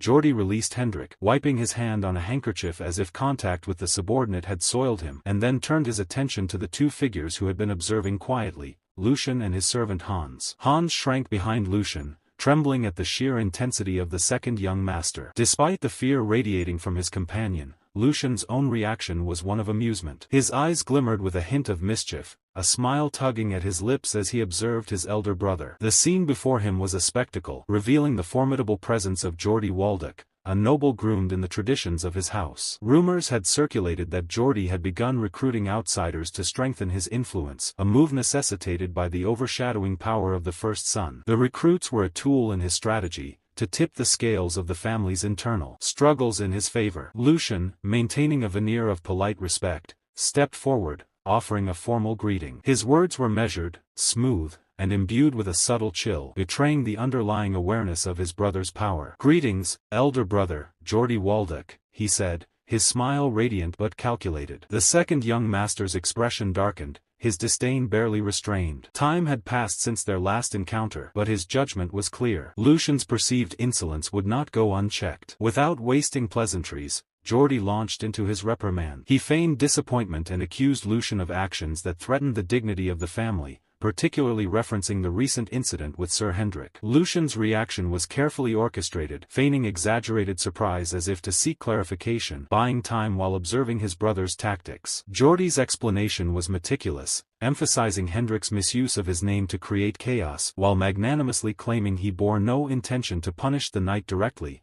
acknowledging his years of service and loyalty to the family. Yet the acknowledgement served as a weapon, a pointed reminder of the hierarchy and the weight of responsibility. Finally, Geordie turned his focus to Lucian, his contempt clear. He criticized his younger brother for having once fled sword training, questioning his authority to admonish anyone. He lectured Lucian on the necessity of respecting the knights, the pillars of the Wald family's power, their loyalty ensuring the family's continued existence. Every motion, every gesture emphasized the hierarchy and the magnitude of responsibility. One of the senior knights stepped forward cautiously, offering apologies on Lucian's behalf. "I apologize for today's disturbance. It is the mistake of an immature child. Please show generosity," he announced, his words measured, deliberate. Behind the polite formality, his thoughts brimmed with satisfaction, a twisted, self-satisfied smile crossing his face. "I'll take special care of my foolish younger brother," he mused, convinced of his triumph. Lucian, however, revealed nothing of fear or humility. His expression remained outwardly respectful, yet a cunning smile tugged at his lips. Inside, his mercenary mind dissected the situation with precision. "Ah, so this is how you want to play," he thought. Lucian recognized the subtlety of Geordie's strategy. The insults, directed ostensibly at Sir Hendrik, were designed to appear as an affront to all the knights, simultaneously provoking Lucian and preserving Geordie's own dignity. The plan was transparent, yet brilliant, and Lucian resolved to turn it to his advantage. With a barely perceptible shift in expression, Lucian decided to play along. His performance began, a masterful display of false admiration aimed squarely at his elder brother. He approached with a humble bow, voice sincere in tone yet theatrically exaggerated. "Fine, I'll grant you that gladly," he thought. Geordie, momentarily taken aback by the unexpected deference, could only respond with a stiff, silent gesture, placing a hand over his heart. Lucian continued his performance, weaving drama into every word. Although there had been a misunderstanding with Sir Hendrik, he claimed it was proper for him to be reprimanded for any perceived insult to his brother. Clutching his collar with exaggerated emotion, he declared his awe at the elder brother's wisdom. Hans, caught in the act, whispered frantically, "Young master, please close your mouth." But Lucian paid no heed, continuing the charade of contrition. "I am ashamed for speaking such disgraceful words," he proclaimed, voice ringing across the yard. Geordie's smile widened, certain of his victory. Lucian pressed the performance further, declaring to all that he had once again learned from his elder brother's benevolence. Turning to Hans, he issued orders with theatrical urgency. "We must record my elder brother's teachings immediately. Paper will not suffice, only the finest silk will do." Yet beneath the performance, Lucian's mind was sharp, calculating. "By this, I erase the weak image of the past Lucian. I will leave an indelible presence in everyone's mind." A manic gleam flashed in his eyes as he concluded his internal proclamation. The third young master of old no longer existed. The act complete, Lucian's mask fell away, replaced by a chilling calm. He turned to leave, voice measured as he addressed Geordie. "I intend to take my leave now. Will you permit it?" A final provocation lingered in his tone, a reminder that there was no benefit in prolonging their proximity. Geordie's composure shattered entirely, fury overtaking him. "Damn it, you aren't afraid? Do you think you can leave as if nothing happened?" Lucian's golden eyes gleamed steadily. "You've forgotten," he said, each word precise. "Father is watching me closely. As for me, I have nothing to lose." The warning was subtle yet undeniable. Any scandal would reflect far worse on Geordie than it ever could on Lucian. Faced with Geordie's stunned silence, Lucian understood the situation perfectly, immediately sensing the advantage. Calmly, he turned on his heel and began to walk away, voice steady as he declared, "Then I'll take that as your consent." There was no hesitation, no trace of fear. With one final, dramatic flourish, he guided his still shocked servant,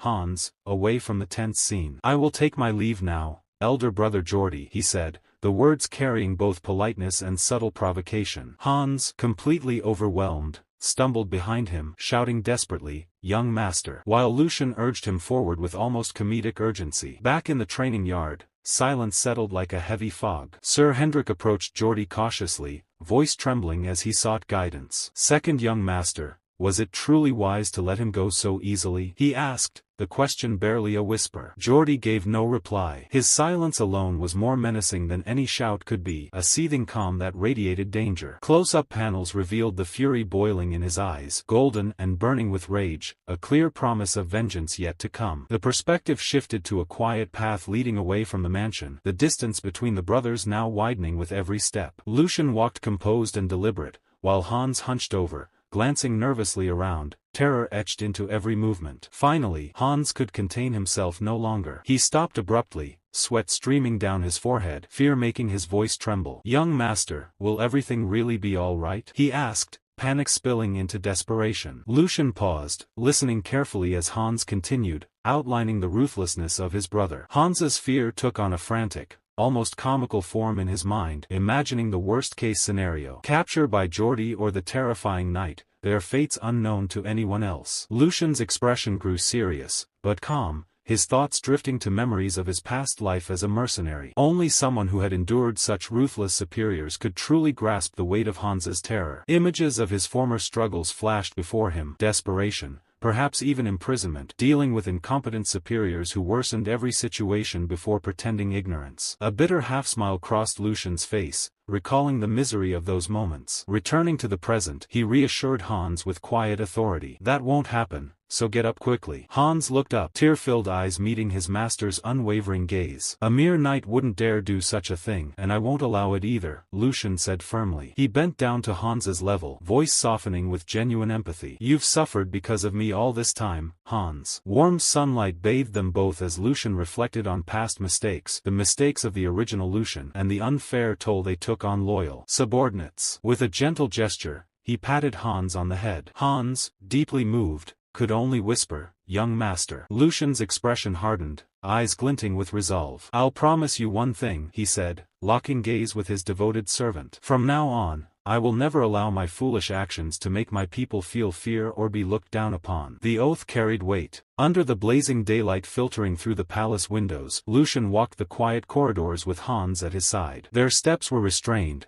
but the tension between them was impossible to hide. Since the incident at the training grounds, a heavy uneasiness had lodged itself in Lucian's chest. The calm that followed felt false, too smooth, too deliberate. Lucian knew the second young master far too well. Geordie was not the type to swallow disgrace and move on. Humiliation, once inflicted, was always returned in kind. That certainty hardened as Lucian tightened his fingers around the folded document in his hand. When he read through its contents, the last trace of doubt vanished. Disgust flashed across his eyes. This was Geordie's answer, carefully timed, meticulously prepared. Even Hans, usually reserved and cautious, could no longer hide his fury. His hands trembled as he clenched his fists, anger finally breaking through his restraint. Lucian turned to him calmly and asked whether he was ready. Hans replied without hesitation. This was no longer a small inconvenience. As Lucian pieced everything together, his anger sharpened into something colder. Hans added that his own pay had also been affected. Lucian explained that the problem began with a financial report delivered earlier that morning. It should have been routine,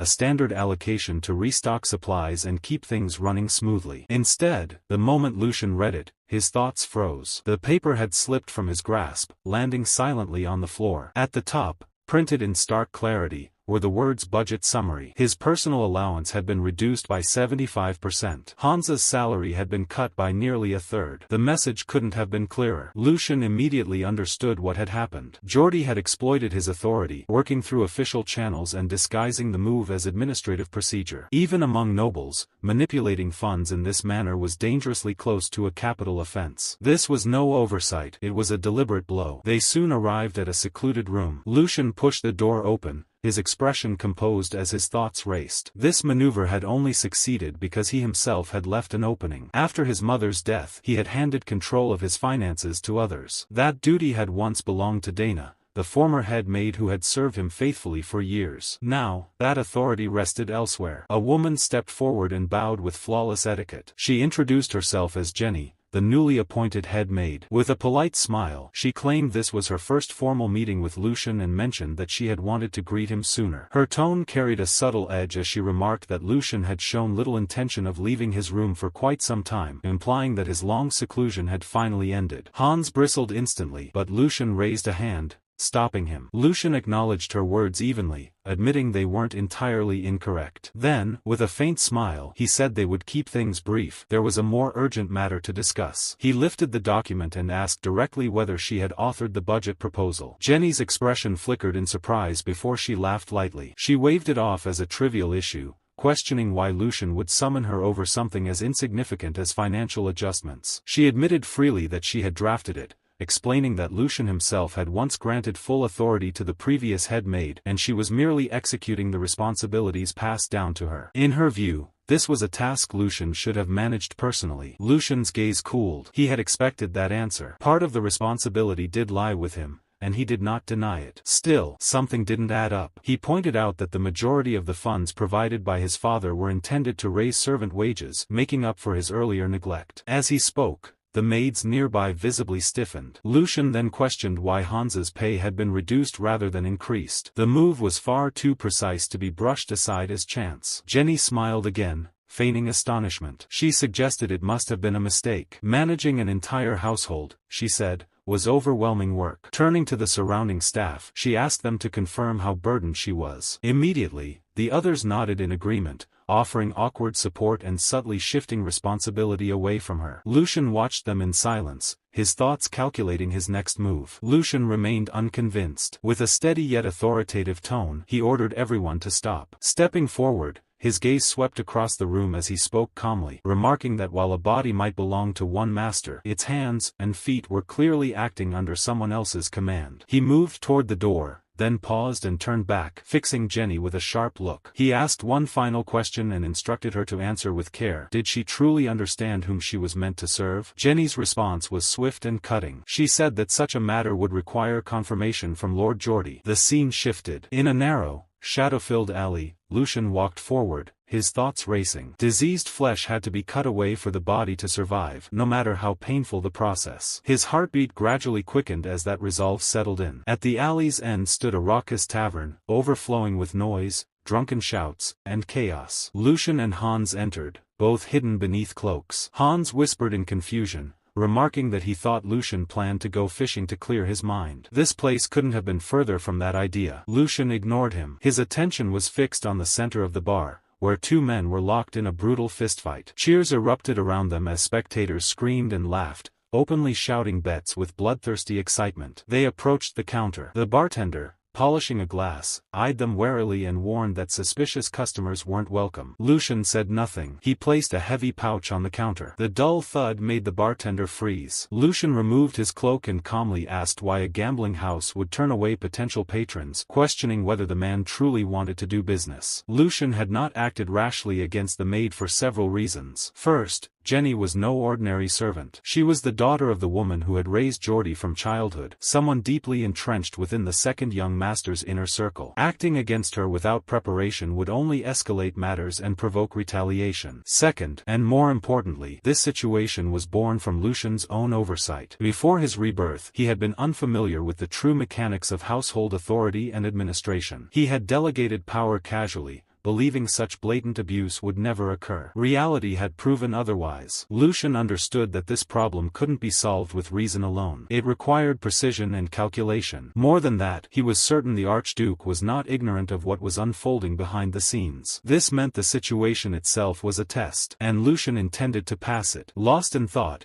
he was once again guided by the same staff member and seated at a table inside the bar. Cards lay scattered across its surface, evidence of countless finished games. Lucian picked up a deck with detached calm. Since he was already here, he decided he might as well earn something from it. It didn't take long. The man seated across from him began to shake uncontrollably. A crowd gathered, murmuring in disbelief as Lucian won round after round. His opponent was a seasoned gambler, yet now looked completely crushed. Eventually, the man gave up and left the table in humiliation. Lucian casually flipped a coin between his fingers, utterly indifferent. Hans stood frozen beside him, clutching his head in shock. At some point, the young master had developed an almost frightening level of skill, and Hans couldn't remember when that change had happened. Bored, Lucian leaned back and rested one leg on the table, inviting another challenger. No one stepped forward. He had come to spread rumors and draw attention, but the lack of resistance made the experience dull. Lowering his gaze, Lucian concluded that after taking so much, it was time for the real target to appear. Almost on cue, the door opened. A man entered while adjusting his cuffs, wearing a polite smile that subtly shifted the atmosphere. He walked straight toward Lucian and introduced himself as Hugo, the manager of the establishment. With a simple gesture, he summoned a butler, who announced that the bar would be closing for the day due to unforeseen circumstances. Servants moved swiftly, repeating the message and escorting guests out while promising generous compensation for their next visit. Once the bar was empty, Hugo turned back to Lucian and spoke respectfully, explaining that inconveniencing others was a small price to pay if Lucian could enjoy himself in peace. Lucian replied pleasantly,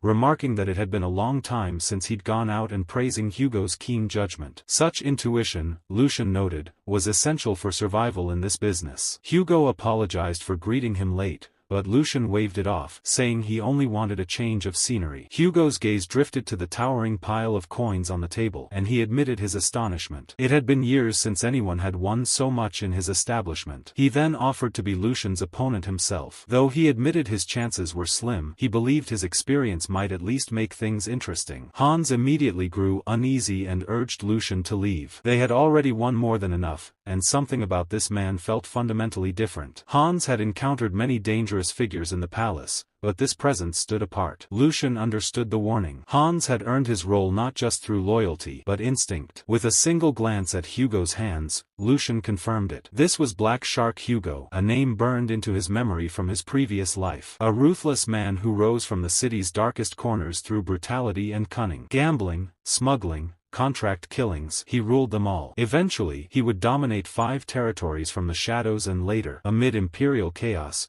declare himself a baron and warlord. For now, however, Hugo was still in his early phase, and that only made him more dangerous. Lucian curved his lips into a faint smile. This was the shark he had come to reel in. When the cards were brought out, Lucian suggested a straightforward game. Hugo accepted at once, even lifting any restriction on the stakes, clearly unwilling to let such a distinguished guest lose interest. Lucian looked genuinely pleased, as though he had finally met someone who spoke the same language. Behind him, however, Hansa's unease deepened with every passing second. Hugo kept his polite expression intact, secretly writing Lucian off as nothing more than a pampered noble, someone who leaned entirely on the weight of his family's name. He failed to realize that this very table would mark the beginning of his collapse. As the dealer prepared the deck, Hugo gave a subtle signal, convinced the young master would bleed money the longer the game dragged on. Lucian, in contrast, remained light-hearted and relaxed, as if loss were impossible. Just before the first hand began, Lucian steered the conversation in an unexpected direction. He spoke with apparent admiration, praising Hugo's ability to oversee such a vast operation, especially one that existed beyond the boundaries of the law. Leadership, Lucian remarked casually, was best judged by the caliber of the people one commanded. If Hugo had truly crossed a forbidden boundary, someone would have erased him long ago. Hugo answered carefully,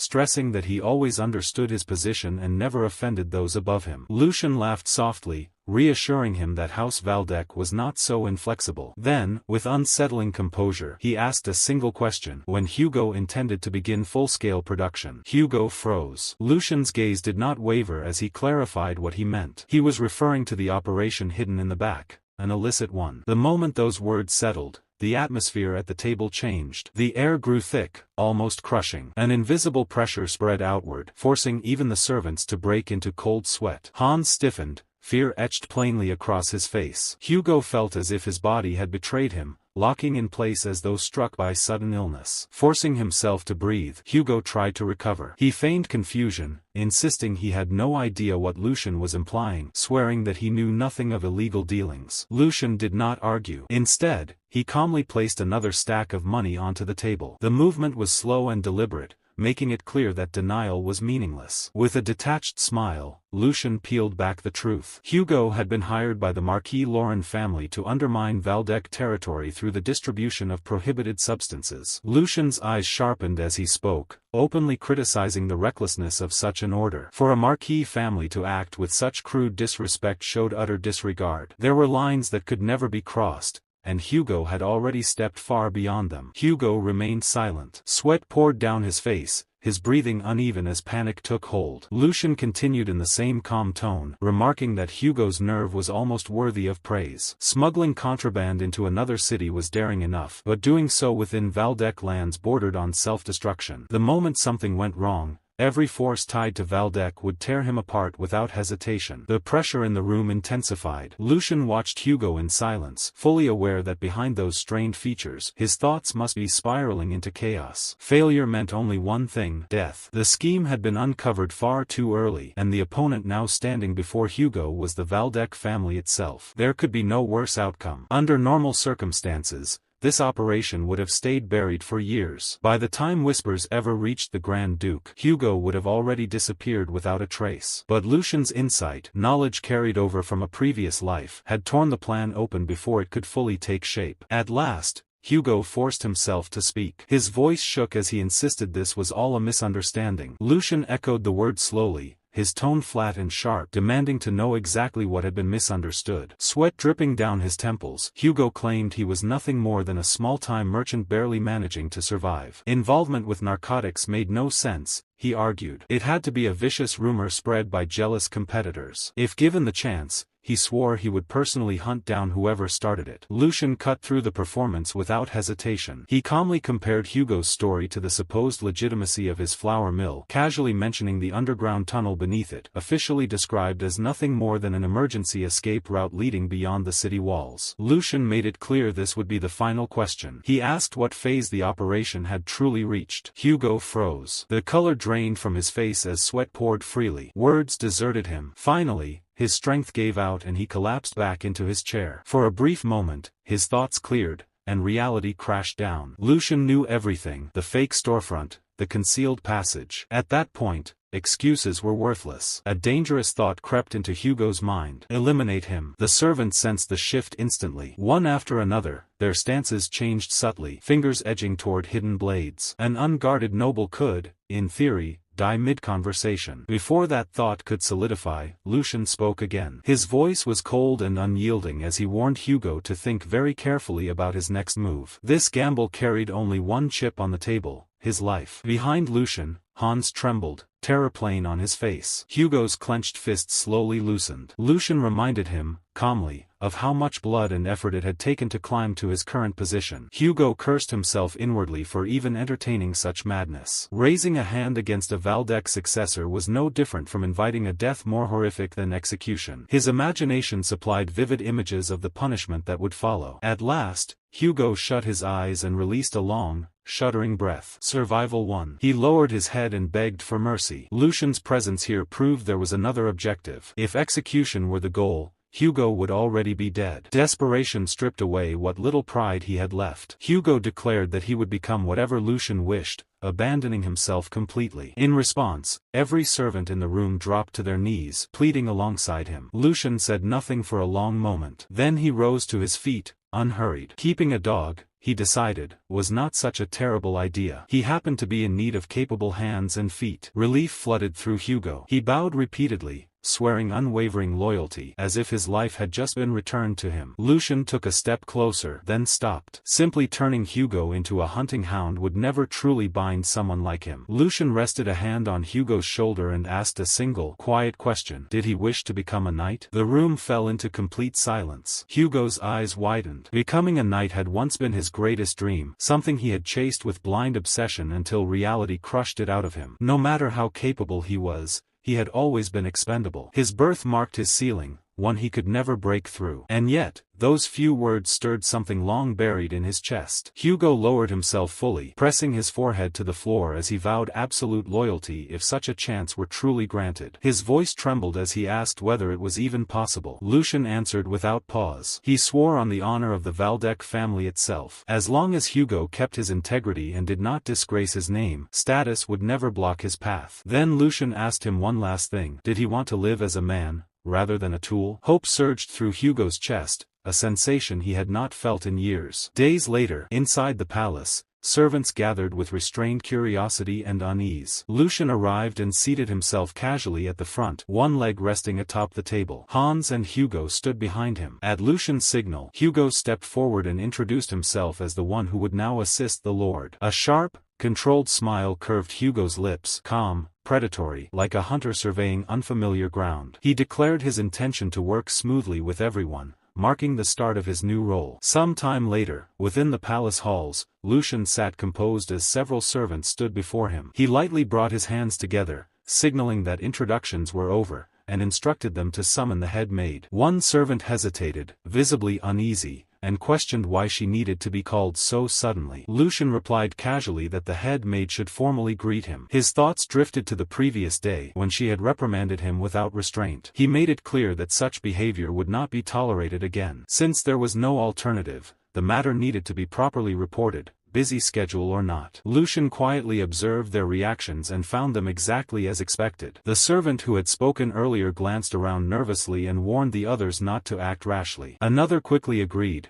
saying none of them wanted to be dragged into unnecessary trouble. At that moment, Lucian understood something clearly. The servants no longer held any respect for him. In their eyes, he was little more than a fraying rope, barely worth clinging to. If that was how they saw him, then he would make sure they paid for that mistake. One servant stepped forward from the center of the group, urging Lucian to reconsider. He reminded him that Lord Geordie valued the head maid greatly, and that lowly servants like them had no authority to interfere. As soon as he finished, the others echoed his words, urging Lucian to be understanding. They accused him of deliberately stirring conflict, their overlapping voices growing louder by the second. Hans could no longer hold back. He clenched his teeth and shouted at them to come to their senses, reminding them that the true master of the palace was Lord Lucian, not the second young master, Geordie. From the side, Hugo watched the exchange with a faint smile. He stepped forward calmly and asked Hans to leave the matter to him. Turning to the servants, Hugo dismissed their noise outright, stating that harsh words were wasted on people who had already decided not to listen. He then turned to Lucian and said that he already knew what needed to be done. Lucian regarded him with mild curiosity and asked if he had a plan. Hugo's expression turned cold and detached. Dealing with people who did not know their place, he explained, was simple. Loyalty could be beaten into them, even if the method had to be somewhat rough. He asked for permission to proceed. The servants' faces instantly drained of color. Lucian listened in silence before allowing a faint smile to appear. Hugo's decisiveness was exactly why Lucian had chosen him. And luck, it seemed, had also favored Lucian. Hugo had been caught while his illegal operations were still in their infancy. Had the situation spiraled any further, even Lucian knew it would have slipped beyond his control. That was why he acted when he did. He rested a hand on Hugo's shoulder, granting silent approval. This was exactly the development he had been waiting for. A faint,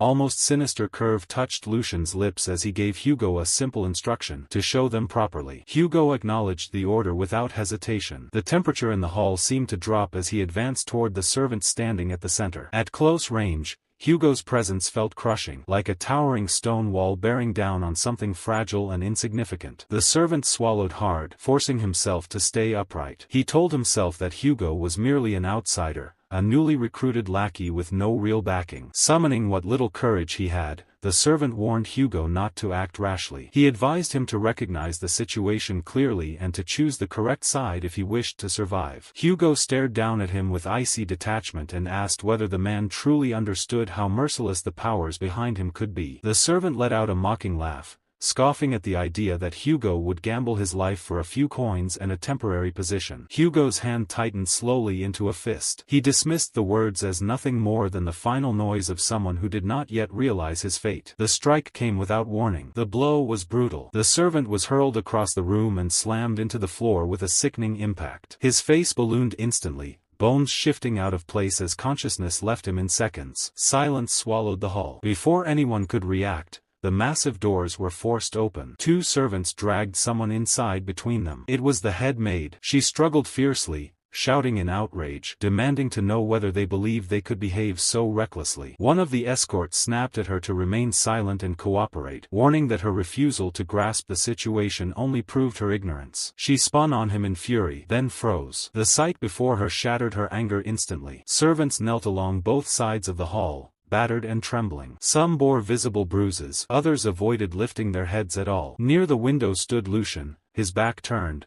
calmly observing the scenery outside as though nothing unusual had occurred. One servant hurriedly announced that the head maid had been brought as ordered. Lucian turned slowly, raising a hand in a gentle, almost welcoming gesture. A faint smile appeared as he greeted her, remarking that she had finally arrived. He added casually that he had merely instructed the servants to escort her, though they seemed to have acted with a bit too much enthusiasm. Shock twisted swiftly into rage. The head maid demanded an explanation, accusing Lucian of overstepping his authority and questioning whether he truly believed he could avoid the consequences. She yanked one arm free and invoked Lord Geordie's name, declaring that this behavior would not be tolerated. If Lucian stopped now, she insisted, the matter could still be resolved. Lucian did not react. He dismissed the notion calmly, stating that things would not end so simply. Reaching toward the table, he picked up a whip and wrapped his hands around it with deliberate steadiness. This, he said, was only the beginning. The instant the head maid saw the whip, her confidence collapsed. Her voice shook as she hurriedly tried to take back her threats, claiming he could say anything he wished. Lucian's smile vanished. His eyes became cold, empty, stripped of all warmth as he spoke. Today, he declared, she would die right here. Lucian's mind lingered on the concept of execution, not as mere punishment, but as a lesson etched into memory. Across history, such acts had been wielded to warn,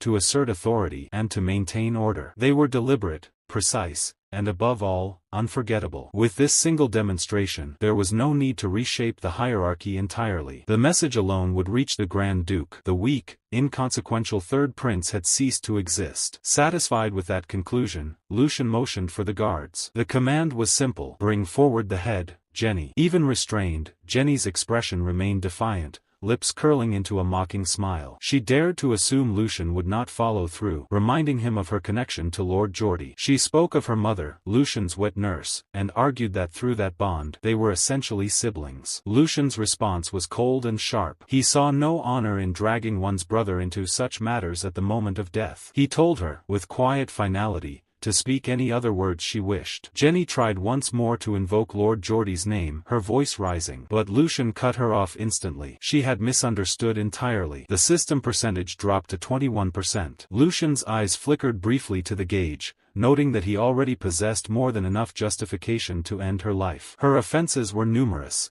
insulting a noble, shirking responsibilities, inciting disorder, and embezzling resources. She had misread her position simply because of the wet nurse who had raised them. He made it clear the Geordie she clung to could not save her. Even if he struck, it would matter little. Should their father intervene, the consequences would only grow harsher, and Lucian suspected he might even be rewarded for handling a troublesome individual correctly. Geordie was only one of the heirs, no different from the person now standing before him. The system percentage slid again, down to 20%. Lucian reminded her that she had already been given a chance. Every consequence she now faced was the direct result of her own choices. Jenny's composure shattered at last. Trembling violently, she fell to her knees, fear overtaking her arrogance. She pleaded for forgiveness, acknowledging her mistakes. Lucian struck her swiftly, his motion precise, and remarked coldly that she should blame her own misfortune. Far away, word of the events reached Lord Geordie. Disbelief gripped him as he ran toward Lucian's residence. Only days before, Jenny had humiliated Lucian, forcing him to retreat. Now, he seemed suddenly unhinged, claiming he would take her life. Something else gnawed at Geordie. Precautionary servants had been stationed at Lucian's estate, meant to intervene should things escalate. Their absence indicated that Lucian had already seized control of all personnel. Geordie pushed forward, his breath ragged, when he ran into Oliver and Gu. They tried to calm him, insisting the reports were mistaken. Lucian, they reasoned, would never harm anyone, and surely he feared Lord Geordie himself. Geordie allowed himself a moment of doubt, persuading himself that the story must indeed be false. Then, a scream pierced the air. Heart hammering, Geordie raced toward the source, and came face to face with a scene that would haunt him forever. Lucian's hands moved with precision and violence. Jenny's back was streaked crimson, every strike leaving its mark. Geordie stumbled into the hall, eyes wide with disbelief and horror, shouting at Lucian to stop. Lucian, however, remained unervingly calm. He turned his gaze toward his elder brother, his tone almost casual. "And you are here, now?" "Apologies, I was otherwise occupied." He gave a subtle nod to Hugo. At once, Hugo seized Jenny, forcing her to her feet. Geordie barked orders to Oliver and Gu, commanding them to intervene. Both surged forward, only to be halted immediately. Lucian's voice cut through the air. Any who approached within 3 feet of Jenny would see their throats slit. The room froze. Hugo pressed a blade lightly but menacingly against Jenny's throat. "This is my responsibility," he said evenly. "No chance of survival exists without my command. Step back and leave it to me." Jenny's pleas rang out, desperate and trembling, calling for Lord Geordie's intervention. Geordie's face contorted in fury as he threatened Hugo. If he disobeyed, not only would his head fall, but his entire family would face execution, displayed on the city walls. Hugo's response was unwavering. "Impossible. My loyalty belongs to my master alone. Any command not issued by him holds no weight." The system percentage blinked downward to 17%. Hugo's words left no doubt. His obedience was absolute. If the instruction came from Lucian, carrying it out was his duty. Geordie turned sharply toward Lucian. "Explain yourself. What has she done to deserve this treatment?" Lucian's expression remained cool, detached. "She insulted her superiors, defied direct orders, and meddled in financial affairs," he stated plainly. "The punishment reflects her transgressions. Nothing more, nothing less." He paused, eyes narrowing slightly as he added context for Geordie. Within House Valdec, the succession war between the first young master, Tristan, and Geordie was in full swing. Every misstep could be fatal in this critical period. Recently, Geordie had suffered public humiliation at Lucian's hands, losing his trusted knight, Sir Hendrik. Now, with Jenny at risk, any failure to act decisively would fracture the trust of his subordinates. Geordie was effectively trapped, a king in checkmate. Defeated, Geordie swallowed his pride. "You win," he conceded, his voice tight. "Release her." Oliver, Gu, and Han remained frozen, shock etched across their faces. Hugo's grip on the knife did not waver. Jenny's cries of terror filled the hall. Lucian, however, merely smirked. To him, Geordie's concession was neither satisfying nor surprising. He saw it as the arrogance of nobility, the idea that a simple declaration could erase consequences. Lucian addressed Geordie once more, dismissing the notion of winning entirely. "I have only carried out my duties as third young master. Embezzlement is a crime, regardless of status. Ignoring it would invite public scrutiny, and no noble is above the law." Geordie ground his teeth, fists clenched, demanding clarity. "Stop circling. Tell me plainly, what do you want?" Lucian's blade inched closer to Jenny's face. Her sobs escalated,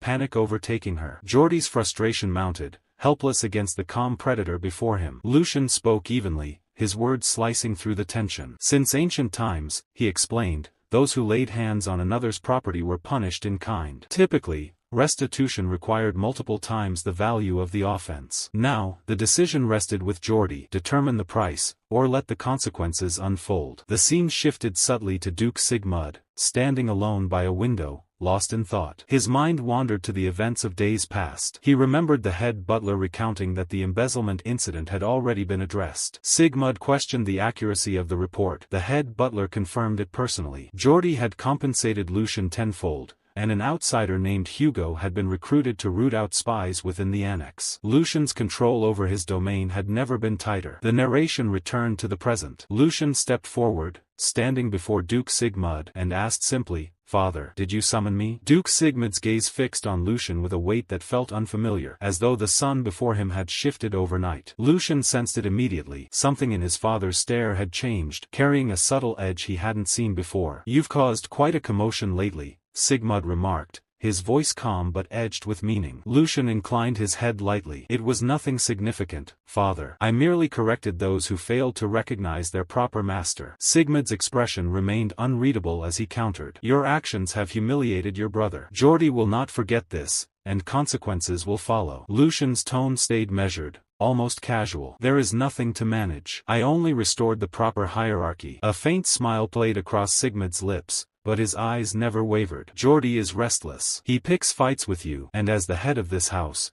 I have chosen a course that preserves the Valdec name. You are free to respond as you see fit." Lucian felt a flicker of surprise. "And if it escalates beyond reason?" he asked cautiously. Sigmund's gaze sharpened. "Then I will side with Geordie, regardless of who is right. Do you understand?" Lucian's mind raced. His father's stance was clear, yet unexpected. "You seem troubled," Sigmund noted. "Although Geordie is impulsive, his contributions to this family are substantial, 54% of its gains, to be precise. You, meanwhile, have wasted an entire year. From the perspective of the family head, favoring the son who has given more is logical." Lucian's jaw tightened. "So, if I understand correctly, you are effectively instructing me to surpass my brother and claim my place?" Sigmund's answer was deliberate. "Build your strength, become indispensable to the family, and then you will understand the answer to your question." A cold realization settled over Lucian. His father was deliberately heightening the pressure, forcing him to advance faster. The succession structure would soon be finalized, and he needed to assert his position before it was too late. Bitterly, he wondered whether all fathers wielded concern with such harshness. Despite his frustrations, he acknowledged one truth: Sigmund worried deeply for his sons. With that understanding, Lucian reached into his pocket and retrieved a letter. He spoke calmly, his words measured. "If father is concerned, then perhaps it is worth noting that I have already prepared my next move, a significant one." Before he could elaborate, Sigmund's hand shot out. The letter was seized, crumpled, and torn to pieces. The sheer authority in his father's presence made the room feel suffocating. "Is this report accurate?" Sigmund demanded. "If this is some misguided attempt to exaggerate service, I expect the truth immediately." Lucian did not flinch. "Every detail is correct, father. Following Lauren's instructions, our investigation has progressed thoroughly. Insiders involved in drug distribution have been apprehended, and the evidence is verifiable." Suddenly, Sigmund's body radiated a brilliant blue aura, the energy swelling until the room itself seemed to groan under its weight. Lucian staggered instinctively, his body straining against the overwhelming pressure. Sigmund's eyes narrowed into a glare that could freeze life itself. The name Bernhard flickered through his mind, the shameless son of a marquis defiling the land of Wald. Rage surged, compressing the air around him. Lucian's heartbeat accelerated. He recognized this immediately. The aura was a test of resolve, the invisible weight carried by those who safeguarded the empire, the sword and authority of the Waldeck family manifest. Each second under it threatened to crush him entirely. Yet, forcing himself to remain composed, Lucian bowed slightly and requested permission to speak one final point. Sigmund nodded, granting him the chance. "Even if this truth reaches His Majesty Markwell Logan," Lucian said steadily, "he will attempt to sever all loose ends. Responsibility will be evaded, and all illegal activity was funneled through the upper echelons. Even the most rigorous inquiry would leave no visible trace of direct involvement." The Emperor's caution regarding factional disputes meant that, in the end, arbitration would temper any wrongdoing. For the Waldeck family, their recent transgressions would likely result only in financial losses. Lucian, however, found that insufficient. Mere monetary penalties did not satisfy the scale of the offense. He believed a far greater price was warranted. A heavy silence filled the room. Sigmund studied his son intently, a flicker of surprise crossing his face. Lucian's insight was sharper than he had anticipated. When had his child grown so capable of assessing a situation with such precision? Sigmund prompted him to speak further. Lucian explained that he had already ensured the enemy could not escape. An insider had come forward willingly, a noble, trusted by Logan and elevated to an executive position. Sigmund's memory shifted to the head butler's earlier report about Hugo, an outsider Lucian had recruited. Realization dawned. This Hugo was the insider Lucian had referred to. Everything was unfolding in accordance with a scenario Sigmund had once foreseen. Lucian's plan hinged on using the traitor as bait. From Logan's perspective, the executive tasked with handling drug operations would never betray him. Yet Lucian had meticulously orchestrated events so that the operation appeared to progress smoothly, luring key figures into the open at the right moment. Sigmund recognized the brilliance of the strategy, but a concern lingered. The plan relied entirely on a single unpredictable factor. A man from the streets. Human nature, he thought,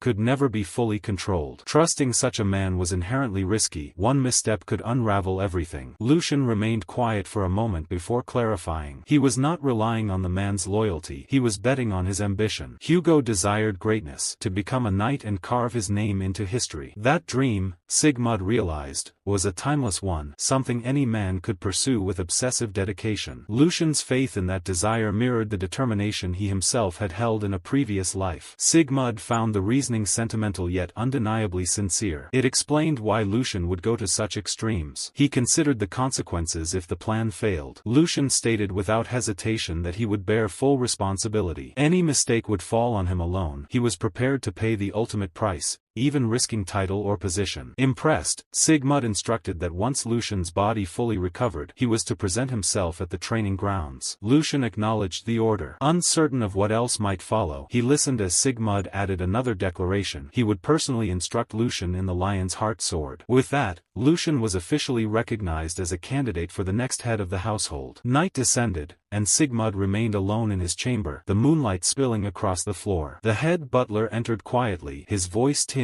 with shame. He lamented the disgrace that had occurred within the heart of the Waldeck family, Melheim itself. Sigmund interrupted, taking responsibility. He admitted that his focus on border affairs had left the family's internal defenses exposed. The fact that the third son had uncovered the truth was pure chance, as Bernhard's scheme had been designed to evade detection. The head butler added that Bernhard's motive was not greed or territorial ambition, it was to tarnish Lucian's honor. Sigmund agreed, recognizing the intent to manipulate the incident later for leverage against the emperor. The Marquis, obsessed with personal safety, had blinded himself to the empire's reality. Sigmund then inquired about Hugo, the young man serving Lucian. On the surface, he ran a gambling house and appeared to be a mere gangster. In reality, he led a nascent organization that had already shaken the underworld. Such a man could not easily submit to another, yet he had chosen Lucian as his lord. The head butler had personally witnessed Hugo's allegiance, acknowledging the extraordinary growth of the third son. Sigmund repeated the word, growth, letting it linger. Hugo had distinguished himself even in a world dominated by cunning and cruelty. A man like him, who recognized potential and was willing to risk everything, would never be deceived by empty promises. He had seen in Lucian a figure worth following to the end. Recognizing this, Sigmund told the head butler that, though the timing was sooner than planned, he intended to clear a path for the third son, acknowledging Lucian's remarkable abilities. The head butler understood the gravity of this statement. Sigmund then affirmed that the family's vision would begin to be passed down immediately. The head butler smiled in approval, confirming that the decision was both proper and decisive. He asked whether Sigmund had someone in mind to serve as Lucian's sword instructor. Sigmund requested that Lord Eisen be summoned. The head butler froze, surprise etched across his features at the name. Sigmund's voice carried a calm authority as he remarked that it would be a shame to let such a talent fade with age, and that this moment would undoubtedly prove meaningful for him as well. News of Lucian's official recognition as a successor candidate reached Han, and his reaction was immediate and overwhelming. He laughed and cried simultaneously, his disbelief breaking him entirely. He sank to his knees, repeatedly insisting that Lucian's new status could not possibly be real. Lucian,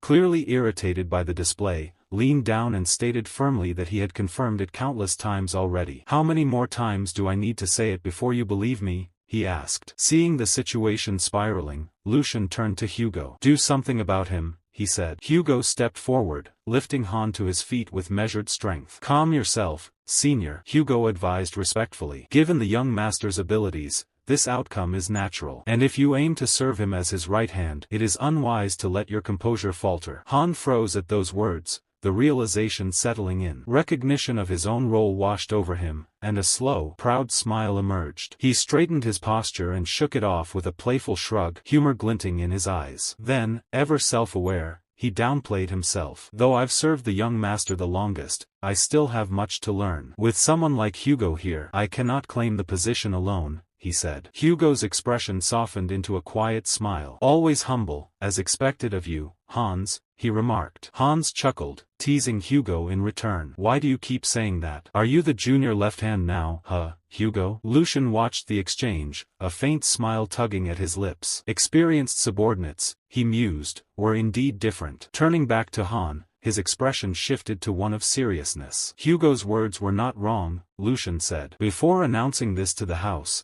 it made sense to inform only the two of you. Han's excitement bubbled over visibly, but Lucian's mind remained analytical. He considered Han's timid nature, recognizing that fragility could be a liability. Yet, he also knew Han's loyalty was genuine, and his determination to stay by Lucian's side under pressure made him a rare and reliable ally. Lucian reflected that with more experience and maturity, Han could grow into an even stronger support capable of managing the house's internal affairs. His gaze shifted to Hugo. There was no room for doubt here. Hugo's abilities were unquestionable. Lucian resolved that his task was to open a path for Hugo to achieve his full potential as a knight, someone who would serve directly under him, a living extension of his own sword. With that clarity, Lucian addressed both of them firmly. From now on, things will be demanding. The road ahead is one I cannot travel alone. We must walk it together. Hugo's resolve hardened. I will not disappoint you, young master, he said. Beside him, Han's smile widened, pride evident. Leave it to us, he affirmed. The following morning, sunlight streamed through the serene castle halls. Lucian stood alone, eyes closed, lost in thought. His mind drifted to memories of his past life, endless journeys across the continent in pursuit of martial mastery. He had sought the legendary sword forms, the pinnacle of the art, yet even after enduring humiliation and hardship, he had gained only a degraded version reserved for apprentices. Noble birth had always been the key to accessing true sword forms. Even so, those weaker than him had surpassed him through higher forms, and each failure to protect his squad gnawed at him relentlessly. Now, however, fate had granted him a rare opportunity. Access to the Lion's Heart Sword, an ancient form surpassing even advanced techniques. The sheer magnitude of its power thrilled him. Though the formal lesson was still some distance away, excitement bubbled within him. He paced since dawn, anticipating the training, until he finally decided to sit and circulate his energy to calm his mind. A quiet, self-aware smile appeared as he reflected on his first life, learning swordsmanship in bits and scraps, without a proper teacher or system. Now, in this second life, the path before him was extraordinary. Unbeknownst to Lucian, he was being observed. Hidden in the shadows, a calm figure watched him with keen focus. Gradually, the viewer's identity became clear. Sir Eisen himself. A faint smile formed on Eisen's face as he considered Lucian. Despite the passage of time, not once had the young man faltered. The weak, indecisive Lucian of the past was gone. The scene shifted back briefly to a private dinner weeks earlier. Duke Sigmund and Eisen had sat together, deep in discussion. Sigmund had proposed that Eisen take on the role of Lucian's mentor, initially thinking there was little hope. Yet as he observed the young master more closely, he began to notice exceptional qualities worth cultivating, and guiding him promised not only development but also a measure of entertainment for Eisen. Eisen, calm and measured, had acknowledged that such a request from Sigmund suggested Lucian's talent was far from ordinary. Returning to the present, Eisen continued to watch Lucian quietly, pride evident in his expression. The unwavering resolve, the inner strength. It was clear to him now that Lucian was no ordinary successor, and that his potential would soon surpass all expectations. The concept of a sacred swordsman was never something spoken of casually. It was not a title that could be claimed through reputation alone, nor one that could be inherited through bloodline or position. To be acknowledged as such meant that one had surpassed the natural limits imposed on ordinary humanity, a state achieved only after reaching the very end of the cycle and completing a perfect awakening. Such an existence stood beyond talent, beyond diligence, beyond even genius. A sacred swordsman was a warrior who had refined their understanding of the sword to its absolute extreme. Nothing more could be added. Nothing more could be taken away. Every unnecessary motion had been stripped bare, leaving behind only the purest essence of swordsmanship. Across the vast, unbroken history of the empire, individuals who reached that realm were almost unheard of. Among swordsmen, they were no longer regarded as men. They were legends, figures whispered about in old records and forgotten songs, beings who bordered on the divine. As this weighty thought lingers in Lucian's mind, a presence quietly arrives before him. The moment Lucian lifts his gaze, his breath catches in his throat. His thoughts freeze mid-flow. There is no need for explanation, no room for doubt. He understands it instantly. Someone extraordinary is standing before him. The narration reveals the truth without hesitation, without embellishment. The man before him is Eisenbreitner, the swordful master. For a brief moment, Lucian can do nothing but stare. The air around Eisen feels different, as though the space itself has adjusted to his presence. His posture is relaxed, yet there is no opening, no weakness to be found. It is the kind of stillness that comes only from absolute mastery. Then, to Lucian's surprise, Eisen lowers his head. He bows. It is not a casual nod nor an empty gesture, but a formal, precise bow carried out with calm dignity. When he straightens, he introduces himself in an even voice, noting that this is their first proper meeting since Lucian's birthday several years ago. From this day forward, he states plainly, he will serve as Lucian's instructor. He repeats his name clearly, as if engraving it into the moment. Eisenbreitner. Lucian's shock deepens. His eyes widen as memories from earlier that morning rush back into his thoughts. Hans's words echoing clearly now. Hans had hinted that Lucian would receive instruction in the sword from a knight who had served the Waldeck family for generations. Only now does Lucian grasp the true meaning behind that hint. The man standing before him is not merely a knight. He is the sword master himself. Lucian immediately bows in return, his posture respectful and sincere, his movements unhesitating. He states clearly that it is a great honor to be taught by someone of such stature. Eisen responds with a quiet chuckle. There is no mockery in it, only mild surprise. With modesty, he dismisses his own title, calling himself nothing more than an aging man who has walked the sword's path for too long. He then gently reminds Lucian that as the third prince, and a candidate who may one day lead the house, he should not lower his head so readily. Lucian straightens. His expression remains calm, but his gaze is steady and unwavering as he answers. He explains that while he cannot forget the dignity tied to his bloodline, he also refuses to abandon basic courtesy. To him, respect is not dictated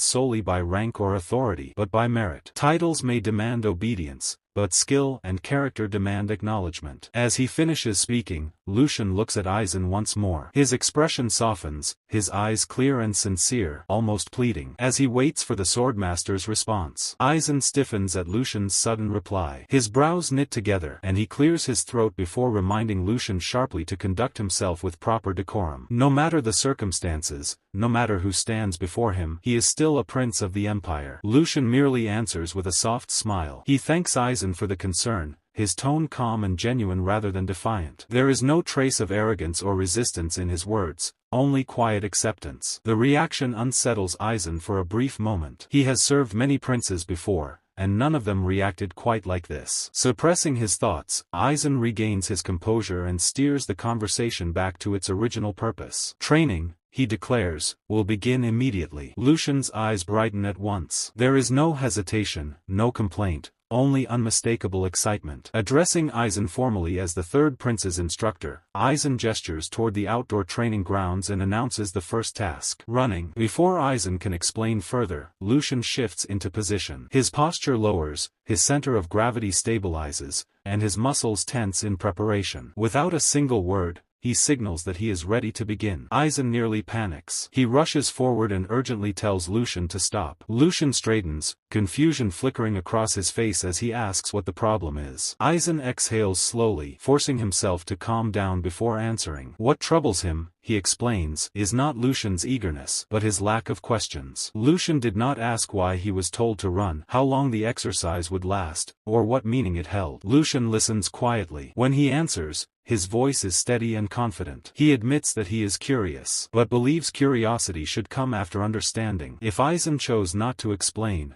then there must be a reason. As a student, Lucian believes his first duty is to trust his teacher's words and act on them without hesitation. As Lucian speaks, Aizen studies him carefully. He notes how different this child's expression is compared to the princes he has known. There is no impatience, no entitlement, no attempt to test authority. Instead, there is something rare, a genuine desire for the sword itself. Only then does Aizen grasp what Lucian truly meant. Satisfied, he nods and gives the order to begin. Lucian smiles and starts running. He crosses the open training field at a steady, measured pace while Aizen watches silently from behind. As Lucian moves, his thoughts drift inward. There is another reason he followed the command without question. He had already suspected the intent behind the task. This was not merely exercise, it was an assessment. A test meant to evaluate the quality of a disciple, to determine whether the seed itself was worthy of cultivation. Lucian recalls using similar methods long ago, back when he led mercenaries. When novices were given simple, seemingly meaningless tasks, their reactions alone revealed everything. As he runs, Lucian glances toward Aizen and notices the man's sharp gaze. That gaze confirms it. Aizen's mentality is solid. Lucian smiles faintly. Only one trial remains: endurance. With that resolve, he continues running,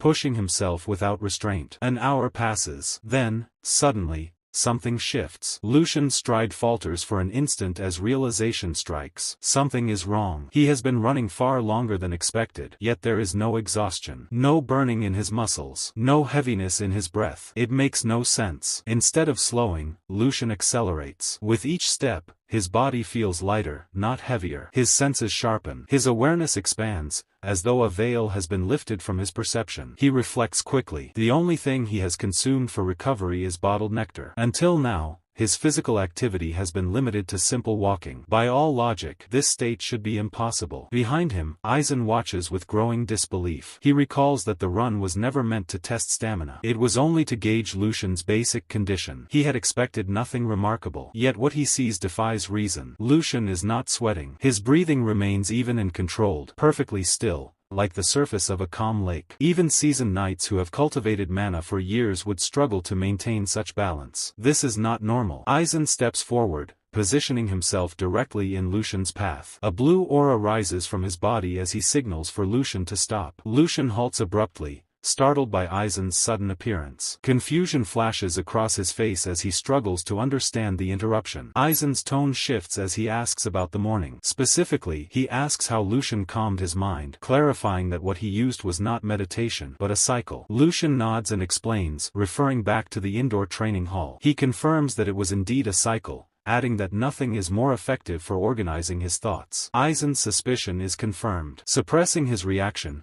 he asks Lucian to remain still and warns him to speak immediately if anything feels strange. When Aizen grips Lucian's hand, blue energy flows from his palm, connecting directly to Lucian's aura. As Aizen examines it, confusion gives way to disbelief. Lucian has already reached the same endpoint of the cycle that Aizen himself once achieved. But that is not all. Beyond that familiar limit, Aizen senses something opening, something he himself had never touched. Lucian is carving a path beyond known boundaries. In that instant, Aizen understands completely. This child is not merely following an existing road. He is creating a new one. The realization leaves Aizen utterly shaken. Sir Aizen held the third son's hands and examined them in silence. Lucian's fingers pressed along the veins, sensing the flow beneath the skin.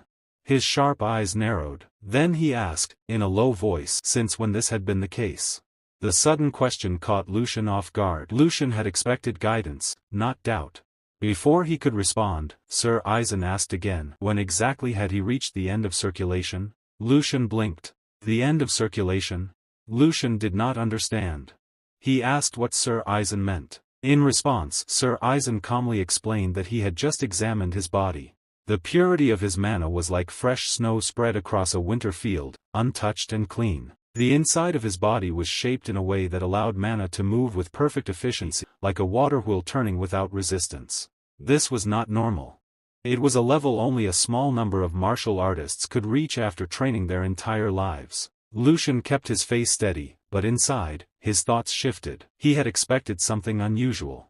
He had felt the smoothness of his circulation from the beginning. Still, hearing it confirmed made his heart tighten. It was closer to perfection than he imagined. If that was true, then hiding it had no meaning anymore. He also had questions about his condition.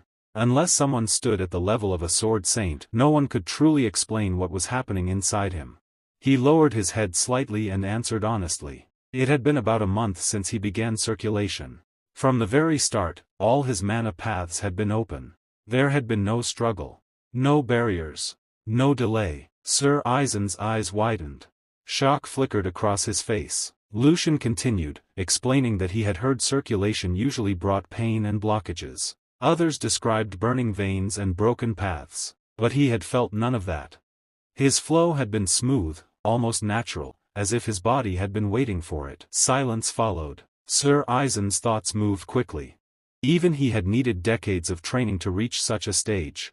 Yet this young man had done it in a month. Perhaps the ancient swordsmen who were said to split mountains and seas were not myths after all. Perhaps such talent truly existed. With visible hesitation, Sir Aizen spoke again. He wished to say something, even if it sounded disrespectful. Then he asked the question. Would he be willing to give up the successor position of House Valdek? The world seemed to pause. Lucian's eyes widened. He had not expected those words. The sky above them was bright blue, and the wind carried dry leaves across the courtyard. For a moment, everything felt distant. The request echoed in his ears. Give up the successor position. Confusion turned into fear. He demanded to know what Sir Aizen meant. Was there something wrong with his body? Could he not learn sword forms? Would something terrible happen if he continued using mana? His thoughts raced wildly, each worse than the last. But Sir Aizen answered calmly. It was the exact opposite. Lucian froze. Opposite? He struggled to understand. Sir Aizen looked at him with firm eyes and explained clearly. His body was an ideal vessel. Not only could he draw out the full efficiency of both mana and flesh, but he also had the potential to go beyond that limit.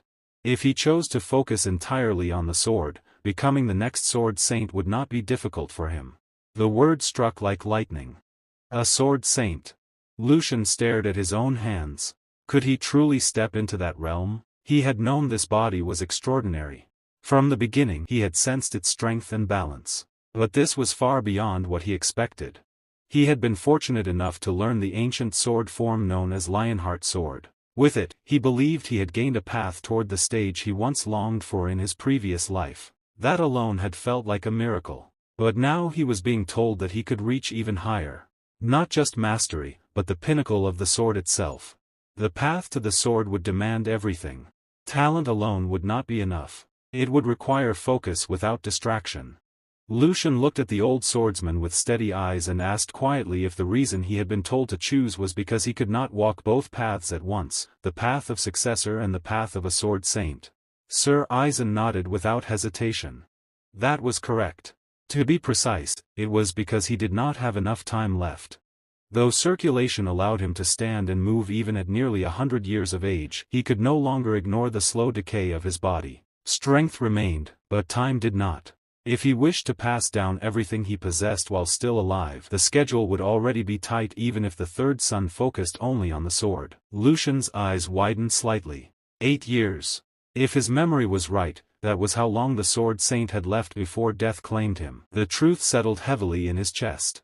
There truly was not much time. Ideally, he would accept the offer and devote himself fully to the sword. It was a chance he had longed for across 2 lifetimes. But the future he remembered was not shaped by strength alone. The coming years would be filled with chaos. Nations would clash.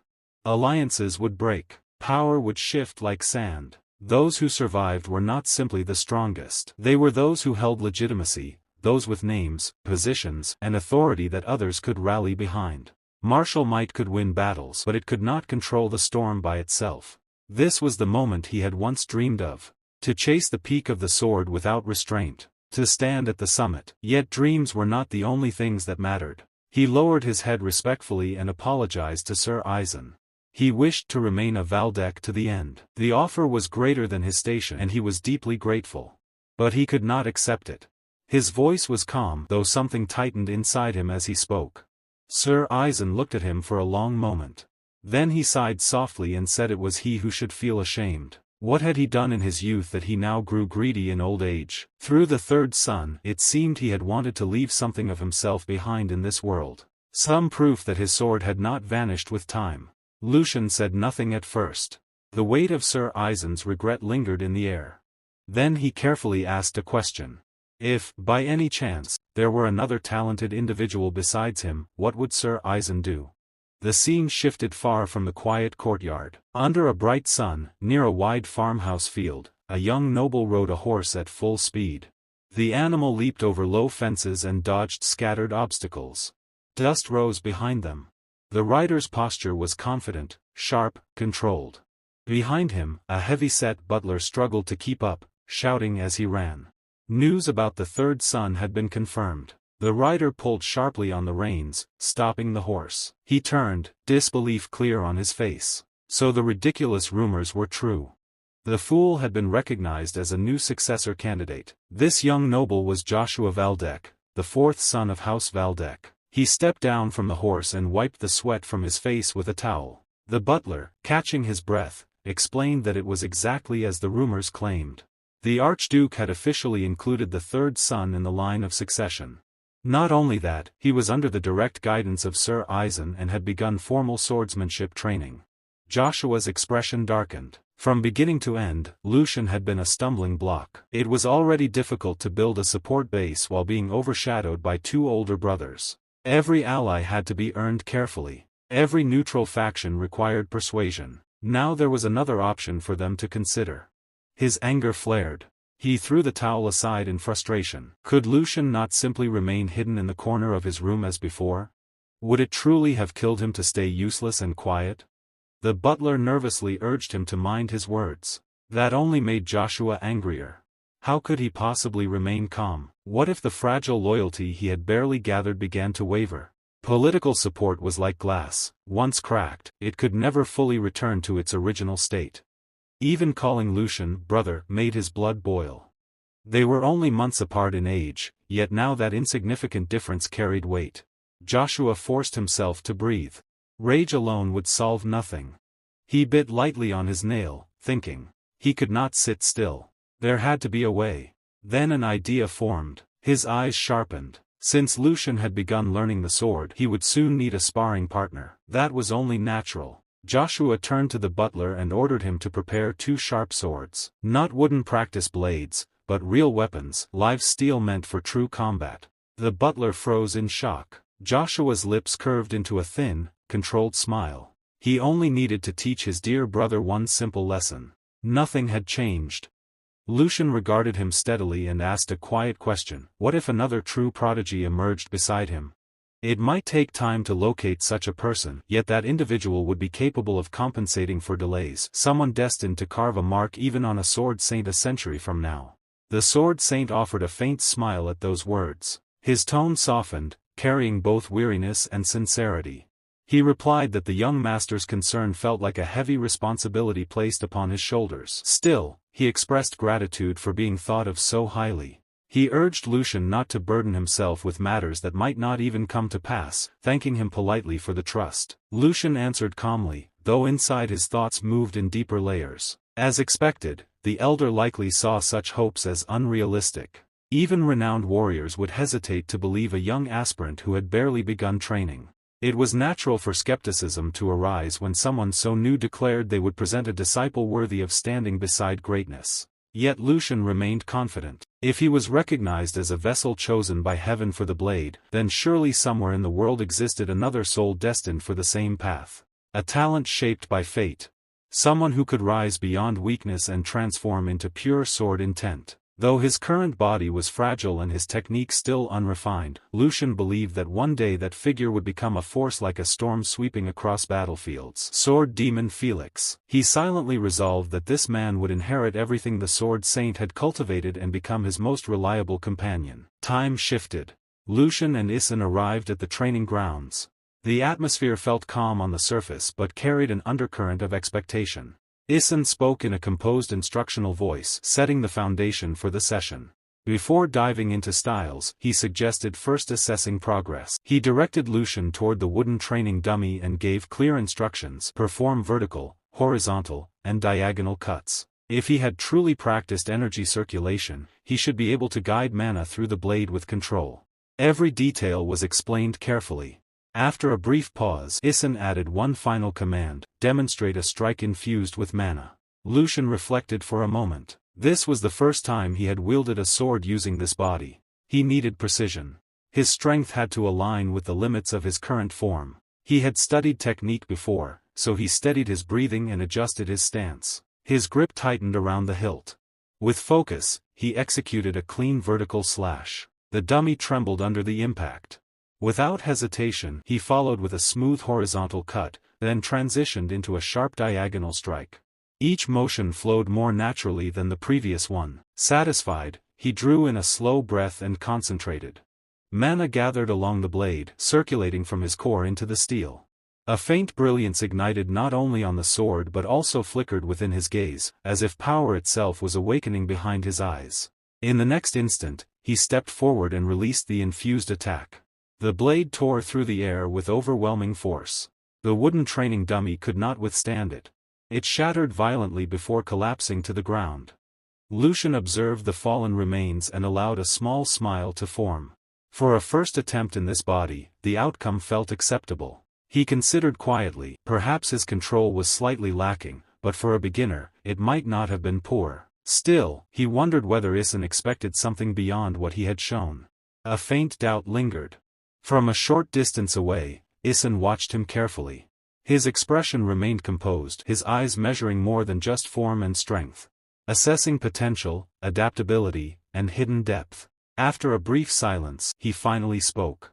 Isin admitted that he had suspected Lucian possessed talent, yet once again, the young master had managed to exceed his expectations. For a brief moment, pride flickered within Lucian's chest at the acknowledgement. That feeling, however, vanished almost instantly. Frankly, it was lacking. The blunt assessment struck harder than any physical blow. Lucian's eyes widened in disbelief, his confidence shattering under the straightforward criticism. "Sir Isin, what do you mean?" he asked, unable to hide his shock. Isin met his gaze without hesitation. His expression remained unchanged, calm but unforgiving in its honesty. "You did not misunderstand me," he continued, explaining that certain flaws had taken root in Lucian's technique. Instead of mastering fundamentals, Lucian had developed habits resembling a desperate fighter, someone relying purely on speed and raw force to survive. "Power and velocity alone are not mastery," Isin stated. "Your body and mana do not move as one. Because of that imbalance, even a sharp blade loses its edge. Every motion you make carries openings." Then he asked a pointed question. "When you coated your sword with mana for that final strike, how long did it take?" Lucian answered honestly after a brief pause. "About 1 or 2 seconds." While channeling the energy, Isin repeated the words slowly, emphasizing them. "Those 1 or 2 seconds." Lucian blinked, uncertain why such a short delay mattered so much. Without warning, Isin raised his wooden sword and aimed it directly at Lucian's throat.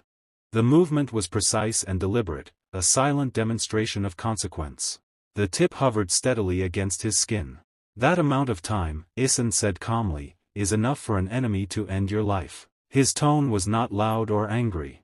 The quiet certainty behind it made the warning feel even heavier. "Understand this clearly. Combat is unforgiving. Opponents will not hesitate to exploit every gap." Lucian froze. He realized something terrifying. He had not even sensed the movement. The blade had reached his neck before his awareness reacted. Cold awareness flooded his thoughts. "I didn't notice it until the sword touched me. How careless. I could have died without realizing my head was already severed." Strangely, his mind remained calm despite the realization. He recalled past battles, moments where survival depended on fractions of seconds, where victory and defeat were separated by a single heartbeat. Slowly, he lowered his gaze in reflection. Then he looked up again, eyes sharpened with renewed determination. "I understand," Lucian replied firmly. "I will correct my habits. I will fix my mindset first." Isin observed him quietly. He wasn't simply judging technique anymore, he was measuring resolve. After hearing the declaration, Isin spoke again. "Do not believe that a gifted body alone guarantees success. Physical strength cannot overpower experienced mana control. And if your body fails to support your energy properly, it creates gaps, and gaps invite death." His voice carried the weight of long experience. To demonstrate, mana began rising from his blade. It did not erupt violently. Instead, it flowed smoothly, like a calm current beneath still water. The surrounding air tightened as the energy circulated with perfect control. Internal strength and external force must merge, Isen explained. They are different, yet they must function as one stream. True mastery is harmony. He stepped forward. Then he released a single strike toward the training dummy. The motion appeared simple, almost ordinary. No dramatic flourish, no exaggerated power. For a brief moment, nothing seemed to happen. The dummy stood intact. Then suddenly, it crumbled into fine dust, dispersing into the air as if it had never possessed form at all. Isen lowered his sword calmly and turned his steady gaze back to Lucian. "This," he said quietly, "is the path you must walk from now on."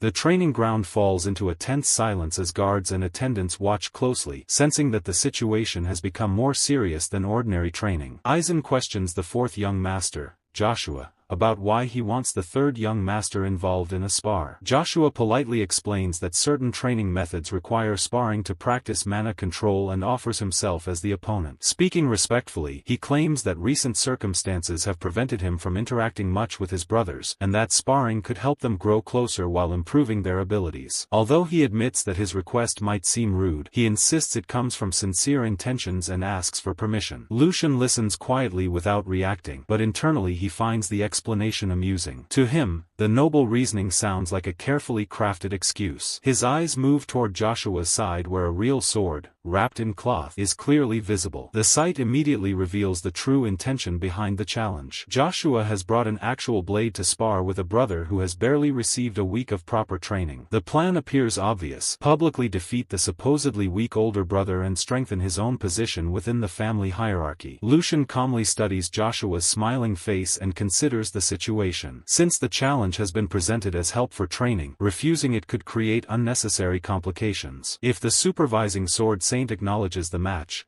the spar will carry real importance. Lucian briefly thinks about Isen, who has been pressuring him to withdraw from the line of succession, and realizes that backing down now would place the instructor in a difficult position. After a moment of thought, Lucian steps forward and calmly asks Isen to accept his younger brother's proposal. The response surprises Isen, who had not expected the third young master to agree so easily. Lucian explains that while Joshua's enthusiasm for training is admirable, the disrespectful attitude behind the request cannot simply be ignored. Turning his gaze toward Joshua, he calmly states that he will personally teach the immature younger brother a lesson. The composed statement strikes Joshua's pride, and although anger begins to rise inside him, he struggles to hide it behind a controlled expression. Lucian continues by implying that this will be the final time such childish behavior will be tolerated and warns that continuing to cause trouble would only place Isen in an uncomfortable position. As the conversation unfolds, Isen observes both boys carefully. He clearly understands Joshua's hidden intentions but also sees that Lucian has chosen to face the challenge directly rather than avoid it. After considering the situation, Isen grants permission for the spar but immediately sets strict conditions. He declares that the match will happen only once and that he will stop it immediately if it becomes dangerous. Both Lucian and Joshua accept the conditions without hesitation. Lucian then turns toward his younger brother with a calm smile and expresses hope for a good sparring match before casually patting his shoulder. The gesture irritates Joshua, though he forces a polite laugh and agrees while barely hiding his annoyance. Shortly afterward, the three move to the center of the training ground where Isen announces the rules of the match. He explains that the spar is not meant to harm anyone but only to test what each of them has learned. He reminds Lucian that this is his first spar and that he should focus on learning rather than winning. Isen then turns to Joshua and reminds him that as the brother with more training, he carries the responsibility to behave with the dignity expected of someone more experienced. Finally, he instructs both young masters to conduct the match properly and ensure that their actions bring honor to the name of House Veldic.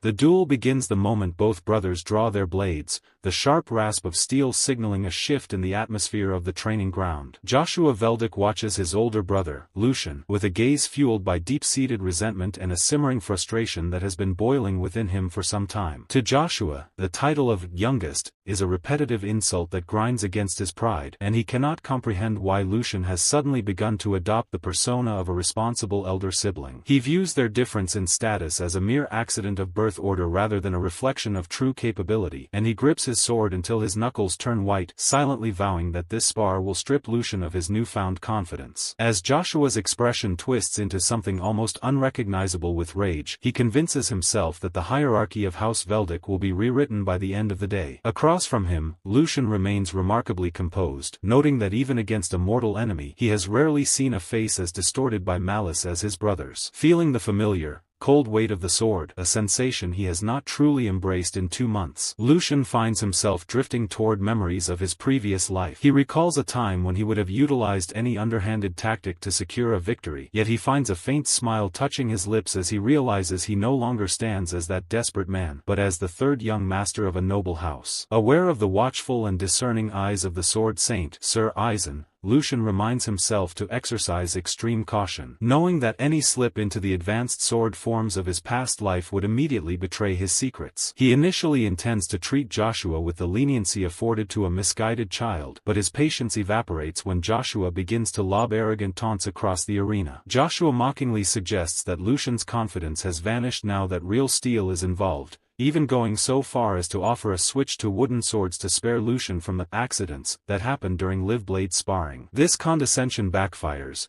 as Lucian calmly decides that a disobedient younger brother requires a lesson more visceral than words can provide. When Lucian addresses him as youngest one last time, Joshua loses all restraint and lunges forward in a furious, mana-charged charge. Lucian, despite being low on mana from previous training, quickly analyzes Joshua's movements. He recognizes the solid fundamentals taught by Sir Eisen but identifies Joshua's primary weakness as a total lack of real-world combat experience and an inability to resist simple provocation. Transitioning into a runner's stance, Lucian focuses his remaining mana into his legs, drawing upon the precise control he has refined under the Sword Saint's tutelage. In a sudden, explosive burst of blue mana, Lucian vanishes from his original position, leaving the guards and the butler in a state of stunned disbelief as he streaks across the grounds like a bolt of light. Before Joshua can even register the shift in momentum, Lucian is directly in his personal space, his blade held high for a crushing vertical strike. With a cold command for his brother to grit his teeth to avoid a broken jaw, Lucian brings his sword down with overwhelming, singular force. The training ground erupts with the thunderous sound of colliding steel, marking a violent end to the opening exchange and leaving the hierarchy of the Veldic brothers hanging in the balance of a single,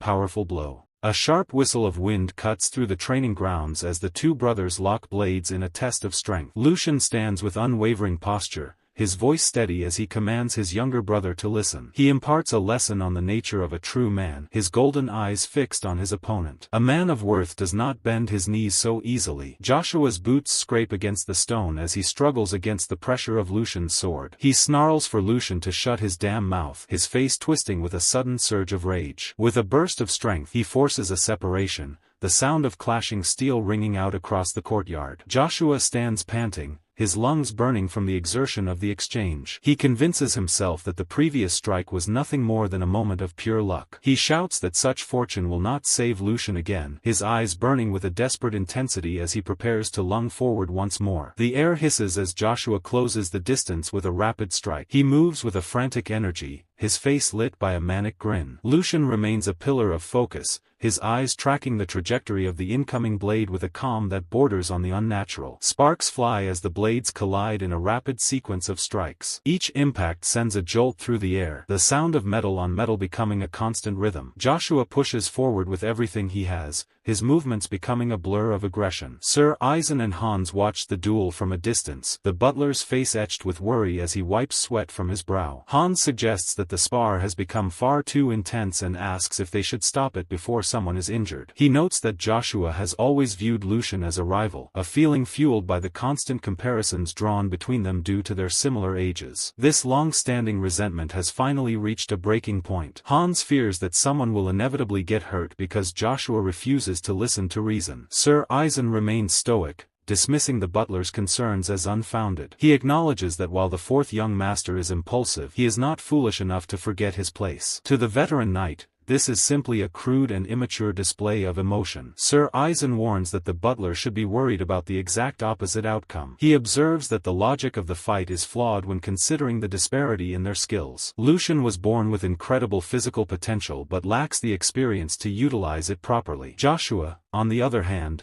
possesses only average talent. Despite his limitations, Joshua has honed his skills through relentless training. In a spar without formal techniques, the gap between them should be far too vast to be bridged by simple luck. However, Joshua is squandering his own advantage by letting his temper dictate his actions, losing the precision he worked so hard to gain. Lucian remains composed, quietly waiting for a single opening to appear. Sir Eisen marvels at the boy's ability to remain calm while facing a live blade, noting that such composure requires one to completely conquer their fear. He muses that Lucian is either too ignorant to be afraid or possesses the sheer nerve of someone who has stared death in the face. Sir Eisen suspects the latter is true as he watches the duel reach a new level of intensity. A massive shockwave of dust and light erupts as the blades meet again with a deafening crack. Joshua taunts his brother, demanding to know what happened to all the momentum he showed at the start of the fight. Joshua's eyes widen with a terrifying joy as he tells Lucian he should have listened while he was still playing nice. He demands that Lucian beg him to sheath his sword, promising he might consider it if the plea is sincere. Lucian realizes the boy is finding a thrilling pleasure in the thought of crushing his older brother. Every block sends a shudder through Lucian's entire body, forcing him to realize his original plan to end the fight in a single blow has failed. Lucian calculates the flow of the duel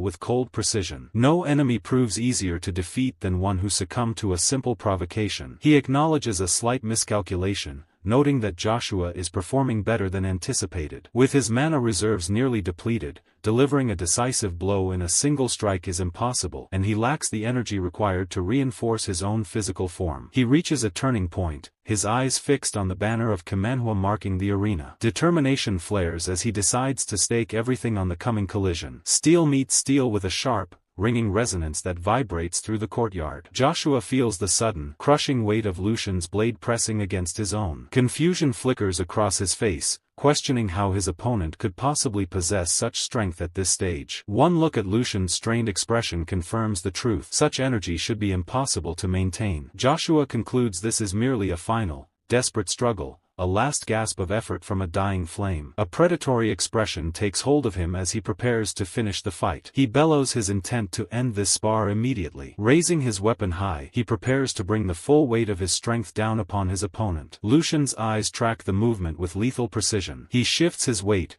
slipping past the arc of the descending blade. Joshua finds this development perfect, welcoming the challenge as the momentum of his swing carries him forward into the strike. The heavy weapon crashes into the stone floor with a thunderous impact, sending debris and dust flying into the air. Joshua stands amidst the settling cloud, his breath hitching as he realizes his full power attack failed to connect with anything but the earth. He stands over the cracked pavement, reeling from the fact that his opponent evaded his absolute best effort. Lucian remains composed, a slight smile playing on his lips despite the intensity of the clash. Joshua's expression shifts from shock to a deeper, more unsettling realization as he looks at the man standing before him. The power dynamic in the courtyard shifts as the dust begins to clear. A close-up reveals the sharp intensity in Lucian's eyes. Joshua's face contorts with a mixture of rage and frustration, his teeth bared as he prepares another move. He lunges forward, his grip tightening on the hilt of his weapon for a final attempt to reclaim the advantage. In a swift, fluid motion, Lucian brings his boot down hard on the flat of Joshua's blade,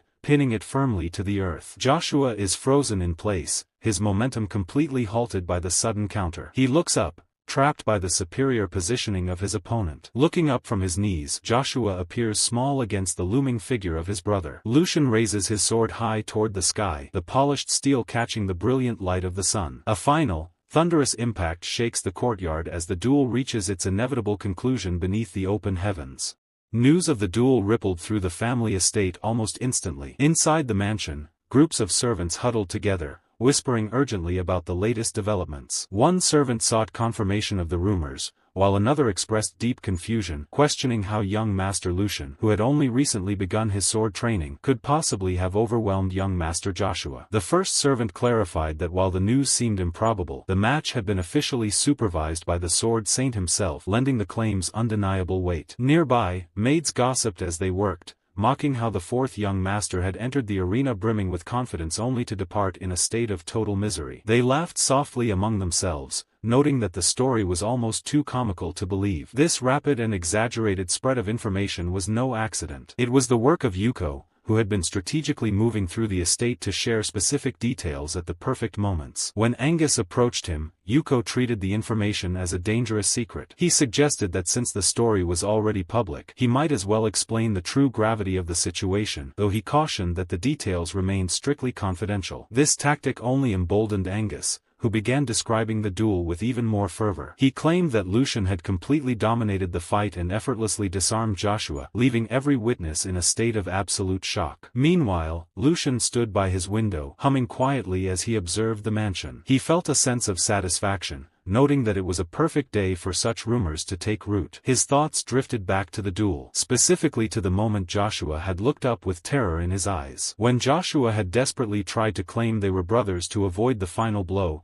Lucian had coldly observed that Joshua only acknowledged their relationship when he was cornered. Lucian recalled delivering a powerful vertical strike that had cleanly severed Joshua's weapon into 2 pieces, despite his brother's frantic apologies. After the strike landed, Lucian had issued a stern warning, telling Joshua never to attempt such a sleight again, lest things become much uglier. The memory of Joshua collapsing to his knees and nodding in terrified agreement brought a grim smile to Lucian's face. Returning to the present, Lucian looked at the documents on his table, confident that the troublesome young masters would remain quiet for a time. With internal matters settled, he turned his attention toward Marcus Rogran's house. Shortly after, that same document was being reviewed by the Duke in the garden. The Duke studied the paper carefully before looking up at Lucian, acknowledging that he was now viewing the secret letter Lucian had received from Yuko. Lucian calmly informed the Duke that Yuko was scheduled to meet a representative from the Rogran faction within the vaster territory in 1 week. The Duke frowned at the mention of the location, noting that despite the territory's decline, its proximity to Kalavitz made it a dangerous choice. Lucian agreed, suggesting the opposition had likely chosen the spot believing it would slip past the Duke's notice as a blind spot. The Duke then questioned Lucian's true motives for bringing this information forward, reminding him that the entire matter had already been placed in his hands. Lucian answered without hesitation, stating that he required power. When the Duke pressed for a more specific definition, Lucian explained that even if a beast were caught in a trap, a hunter still required the proper tools to finish it. The Duke acknowledged the logic, noting that Lucian had come to the one who held those tools. However, he challenged Lucian's decision, suggesting it appeared more like a reliance on his father's authority rather than a genuine attempt to prove himself. He asked if Lucian truly believed others would acknowledge the result as his own achievement. The Duke argued that a man only earns a reputation by bringing down prey with his own strength, and that choosing the safer path over a direct challenge resulted in a half-baked accomplishment. Striking the table, the Duke demanded to know if this was truly the best Lucian could do. Lucian considered his response before speaking calmly. He asserted that if a specific path ensured a task's completion, he would choose it gladly. He met his father's gaze, arguing that the royal road was only accessible to those with overwhelming power, while everyone else had to navigate the shadows. He dismissed reckless bravery as mere arrogance, noting that if such a gamble failed, everything would be lost. To Lucian, the essence of a hunt was not the kill itself but what the hunter intended to protect. Picking a nearby flower, Lucian continued by stating that it did not matter if others viewed his achievements as incomplete, so long as the threat was eliminated. He hinted that if the current holder of power eventually reached a point where they could no longer act, the successor would already be determined by their prior actions. The Duke listened in silence before chuckling, admitting it had been a long time since anyone had argued with him so directly. He expressed his approval, stating that the answer was sufficient. He emphasized that a man must have conviction in his chosen path and that allowing oneself to be shaken by a single word would lead to failure. When Lucian asked if the confrontation had been a test, the Duke confirmed it. He explained that he wanted to see if Lucian would waver under pressure. He remarked that someone who could not protect their own convictions would be unfit to lead the family or even be called a man. Lucian realized that his father had known all along the situation was beyond his current solo ability, confirming that there were no shortcuts when dealing with the Duke. Finally, Lucian inquired about the support for the upcoming operation. The Duke, correcting Lucian to address him as father, agreed to provide the necessary tools. He noted that mobilizing a large force would attract too much attention, especially since the Rogran faction would likely move with a small elite group. Lucian requested a few skilled knights from the family, but the Duke went further, promising to lend him the Black Lions. He urged Lucian to experience the true weight carried by the head of the family firsthand. 1 week passes,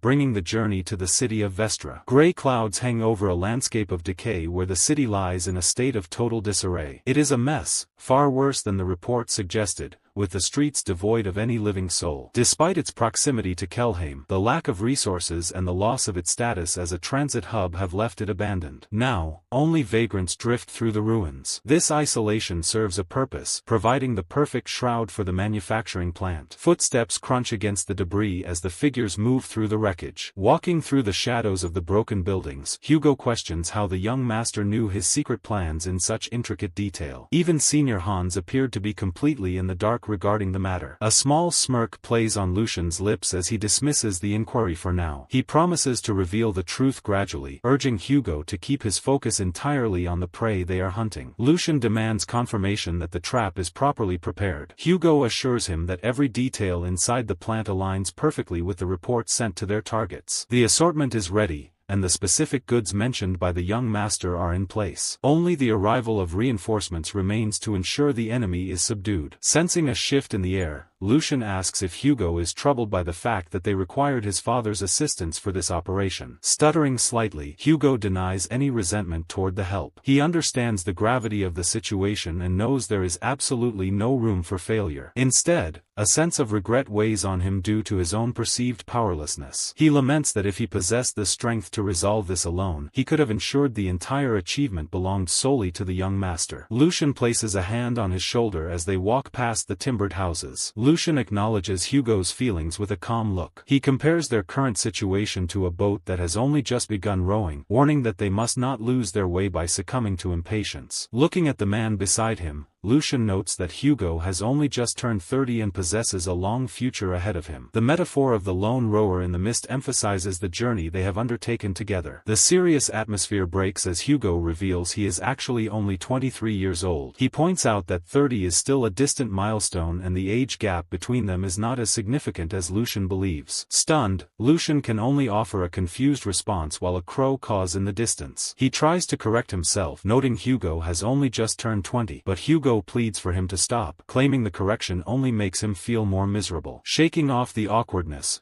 Lucian notes that the appointed time is rapidly approaching. Birds scatter into the darkening sky as he scans the area, wondering why there is still no sign of the expected allies. Suddenly, the air grows heavy with a sharp presence. Then someone called out to the third young master. Hugo senses a threat emerging from the periphery. A sudden explosion of movement breaks the silence. A blade flashes through the air with a sharp sound, only to be caught with terrifying ease. A dark figure stands unmoved, holding the weapon at bay with a gloved hand. The stranger's eyes glow with a cold light as he declares the strike to be far too slow. Shock ripples through Hugo as he realizes he cannot consider this man a simple combatant. His sword remains frozen, unable to budge against the hand blocking it. Never before has Hugo been outperformed in raw strength, and the feeling of being subdued so helplessly grates against his pride. Lucian remains composed, telling Hugo to stand down because the man is not their enemy. Despite the lack of hostility, Lucian demands to know why the stranger chose to project such lethal killing intent toward them. He stares into the hooded face of the warrior, seeking his true intentions. The name Black Lion hangs in the air,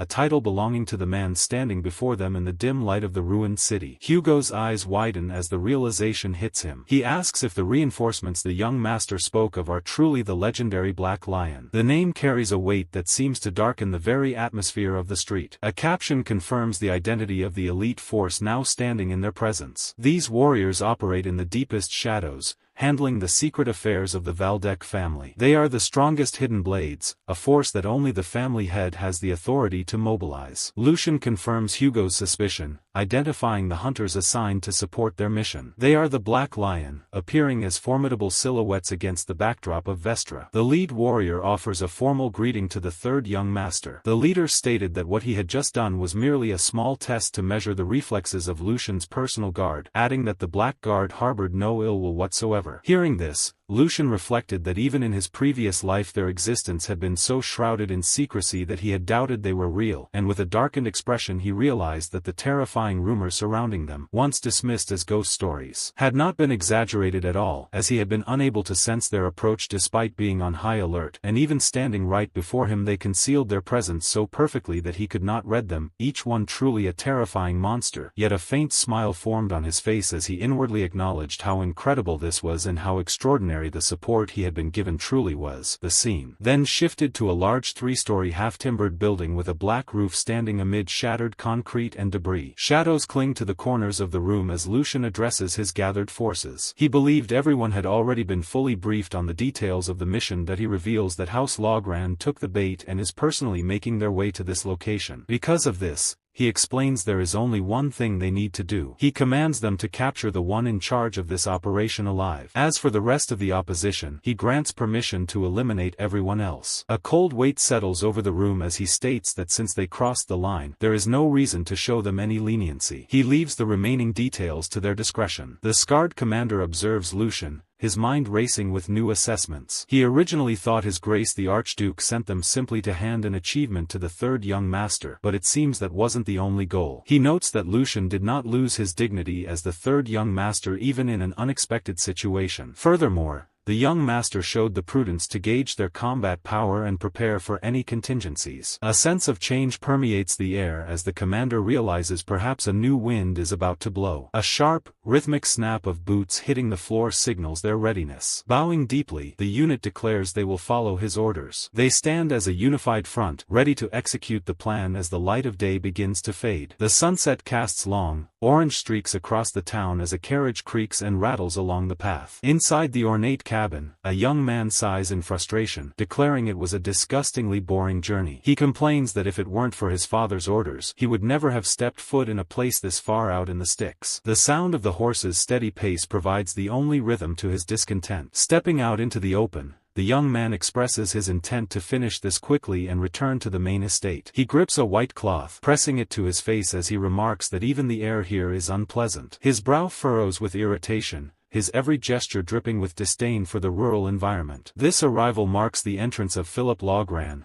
the fourth son of House Logran. The pieces are set, and the confrontation Lucian orchestrated is now at hand. The sun dips below the horizon, casting long, orange shadows over the stone gateway. A hooded man rushes forward, his boots scuffing against the wood as he drops into a low, frantic bow before the arriving party. He cries out to his lord, begging for forgiveness for his inexcusable delay. He claims he committed a grave discourtesy by failing to realize such a noble personage had already arrived at the gates. Steel flashes in the dying light as a knight levels his blade at the stranger's throat. He commands the man to halt, threatening to cut him down if he takes another step. A sharp gasp escapes the hooded guide, Lucian, as he recoils from the cold edge. The knight demands an immediate identification. Trembling, the man pleads for mercy from the Sir Knight, explaining that he is only there to serve as a guide under the direct orders of Boss Hugo. A thin, predatory smile creeps across the Lucian's face as he keeps his head low, chuckling softly to himself. He mutters that he is merely a lowly wretch, far beneath the notice of such highborn men. From the group, Knight watches with indifference. He orders Hodman to sheath the sword, declaring it a disgrace to even exchange words with such filth. The Lucian bows again, offering his gratitude for the Lord's mercy. As the party moves forward, the Lucian's eyes narrow with calculating greed. He realizes they are about to capture a far greater prize than originally anticipated. Observing the noble's haughty demeanor, he concludes the boy was born with such arrogance. He finds it laughable that the noble shows not a shred of tension, stepping into enemy territory with total complacency. To the guide, there is no doubt this is certainly one of the Marquis's sons. Philip pauses to dab at his face with a handkerchief, his expression one of bored disdain. Behind him, the guide continues his silent assessment, noting that the guard count is small, numbering only about a dozen as expected. He identifies the soldiers as apprentice knights of Logran. His focus shifts to the veteran warrior who remains glued to the brat's side, recognizing him as the primary threat to their plan. The guide maintains his subservient act while his mind races, marking the knight as the one to watch. He searches for any other unusual details in the group's composition. His thoughts turn mocking as he notices the maids trailing behind, finding it pathetic that a noble would bring servants into such a situation. Suddenly, Philip's voice snaps through the air, demanding to know why the guide is standing around and ordering him to lead the way immediately. Scrambling into motion, the guide offers a hurried excuse, claiming he became nervous because it is his first time seeing such noble people from so close. Philip scoffs at the display, labeling the man a pathetic fool. As the guide runs ahead, he casts a sharp glance back at the servants. A flicker of recognition stalls his heart as he wonders why one particular maid looks so hauntingly familiar. The sound of rhythmic footsteps fills the corridor as the maids follow the procession. The guide tries to shake the feeling of unease, telling himself there is simply no way it could be her. He repeats the denial internally, desperate to convince himself that such a coincidence is impossible. His breath hitches as he steals another look, the shadow of a memory clawing at his mind while he leads them deeper into the facility. He finally dismisses the suspicion,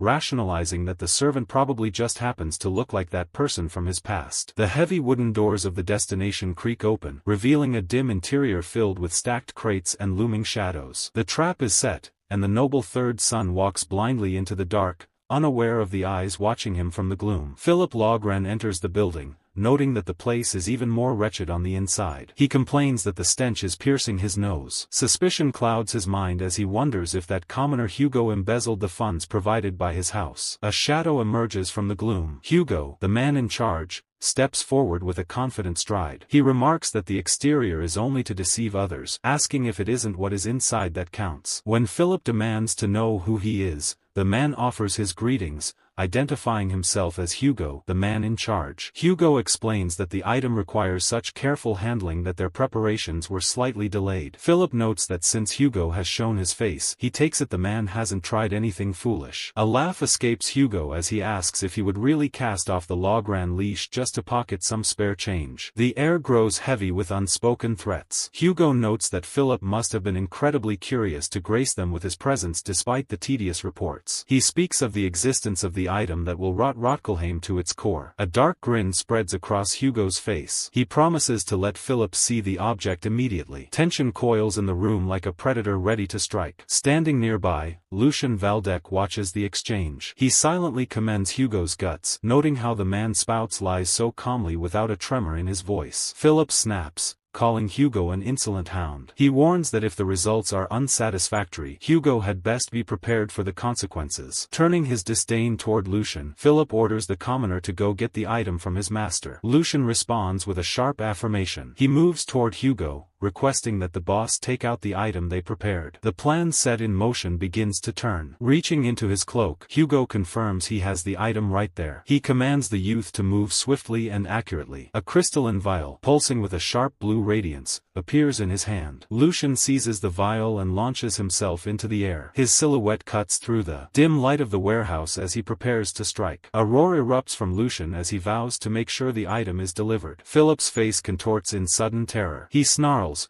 asking the bastard what he thinks he is doing and if he has lost his mind. He bellows, questioning if the youth has any idea what that item truly is. The vial breaks, releasing a jagged brilliance. Philip Logran recoils, his voice trembling as he wonders if that light could be what he fears. Chaos erupts. A guard shouts for the young master to get behind him as the blue energy surges outward. The warehouse floor vanishes beneath a flood of light. The brilliance becomes absolute. It scours the shadows from the corners of the building, forcing everyone to shield their faces from the blinding glare. Agonized screams fill the air. Philip cries out in agony, clutching his face as he screams about his eyes. He shouts that he cannot see, demanding to know what on earth is happening. Desperation takes hold as Philip screams for his guards. He bellows that they are incompetent fools, vowing they will be severely punished once they return to the estate. When silence meets his threats, he cries out, asking why they are not answering him. The fourth son of Logran cowers in the darkness, his voice trembling as he calls for his young master. He insists that he is right there, pleading for immediate protection. A sharp sound rings out as he shrinks away from the encroaching shadows, his face contorted in a mask of pure terror. Shadows stretch across the stone floor, swallowing the light. The atmosphere grows heavy with the weight of impending doom. Silence reigns where the clatter of guards should be, replaced only by the rhythmic thrum of a panicked heart. A voice flickers in the dark, urging someone to run away. The realization of betrayal hits with the force of a physical blow. The noble collapses to the floor, staring up at a looming figure that blocks his only path to safety. Violence erupts with surgical precision. A silver-haired warrior strikes down a guard in a single, fluid motion. Nearby, a maid lies motionless on the ground, her apron stained. The noble's eyes widen, his breath catching at the sheer speed of the slaughter unfolding before him. A broken flash magic stone lies on the floor, venting a thick mist of light. It emits a blinding radiance upon receiving a certain amount of impact, a tool rarely seen due to its high cost and the difficulty of its storage. In this moment, however, nothing proves more effective for stealing an enemy's sight in an instant. Despite the chaos,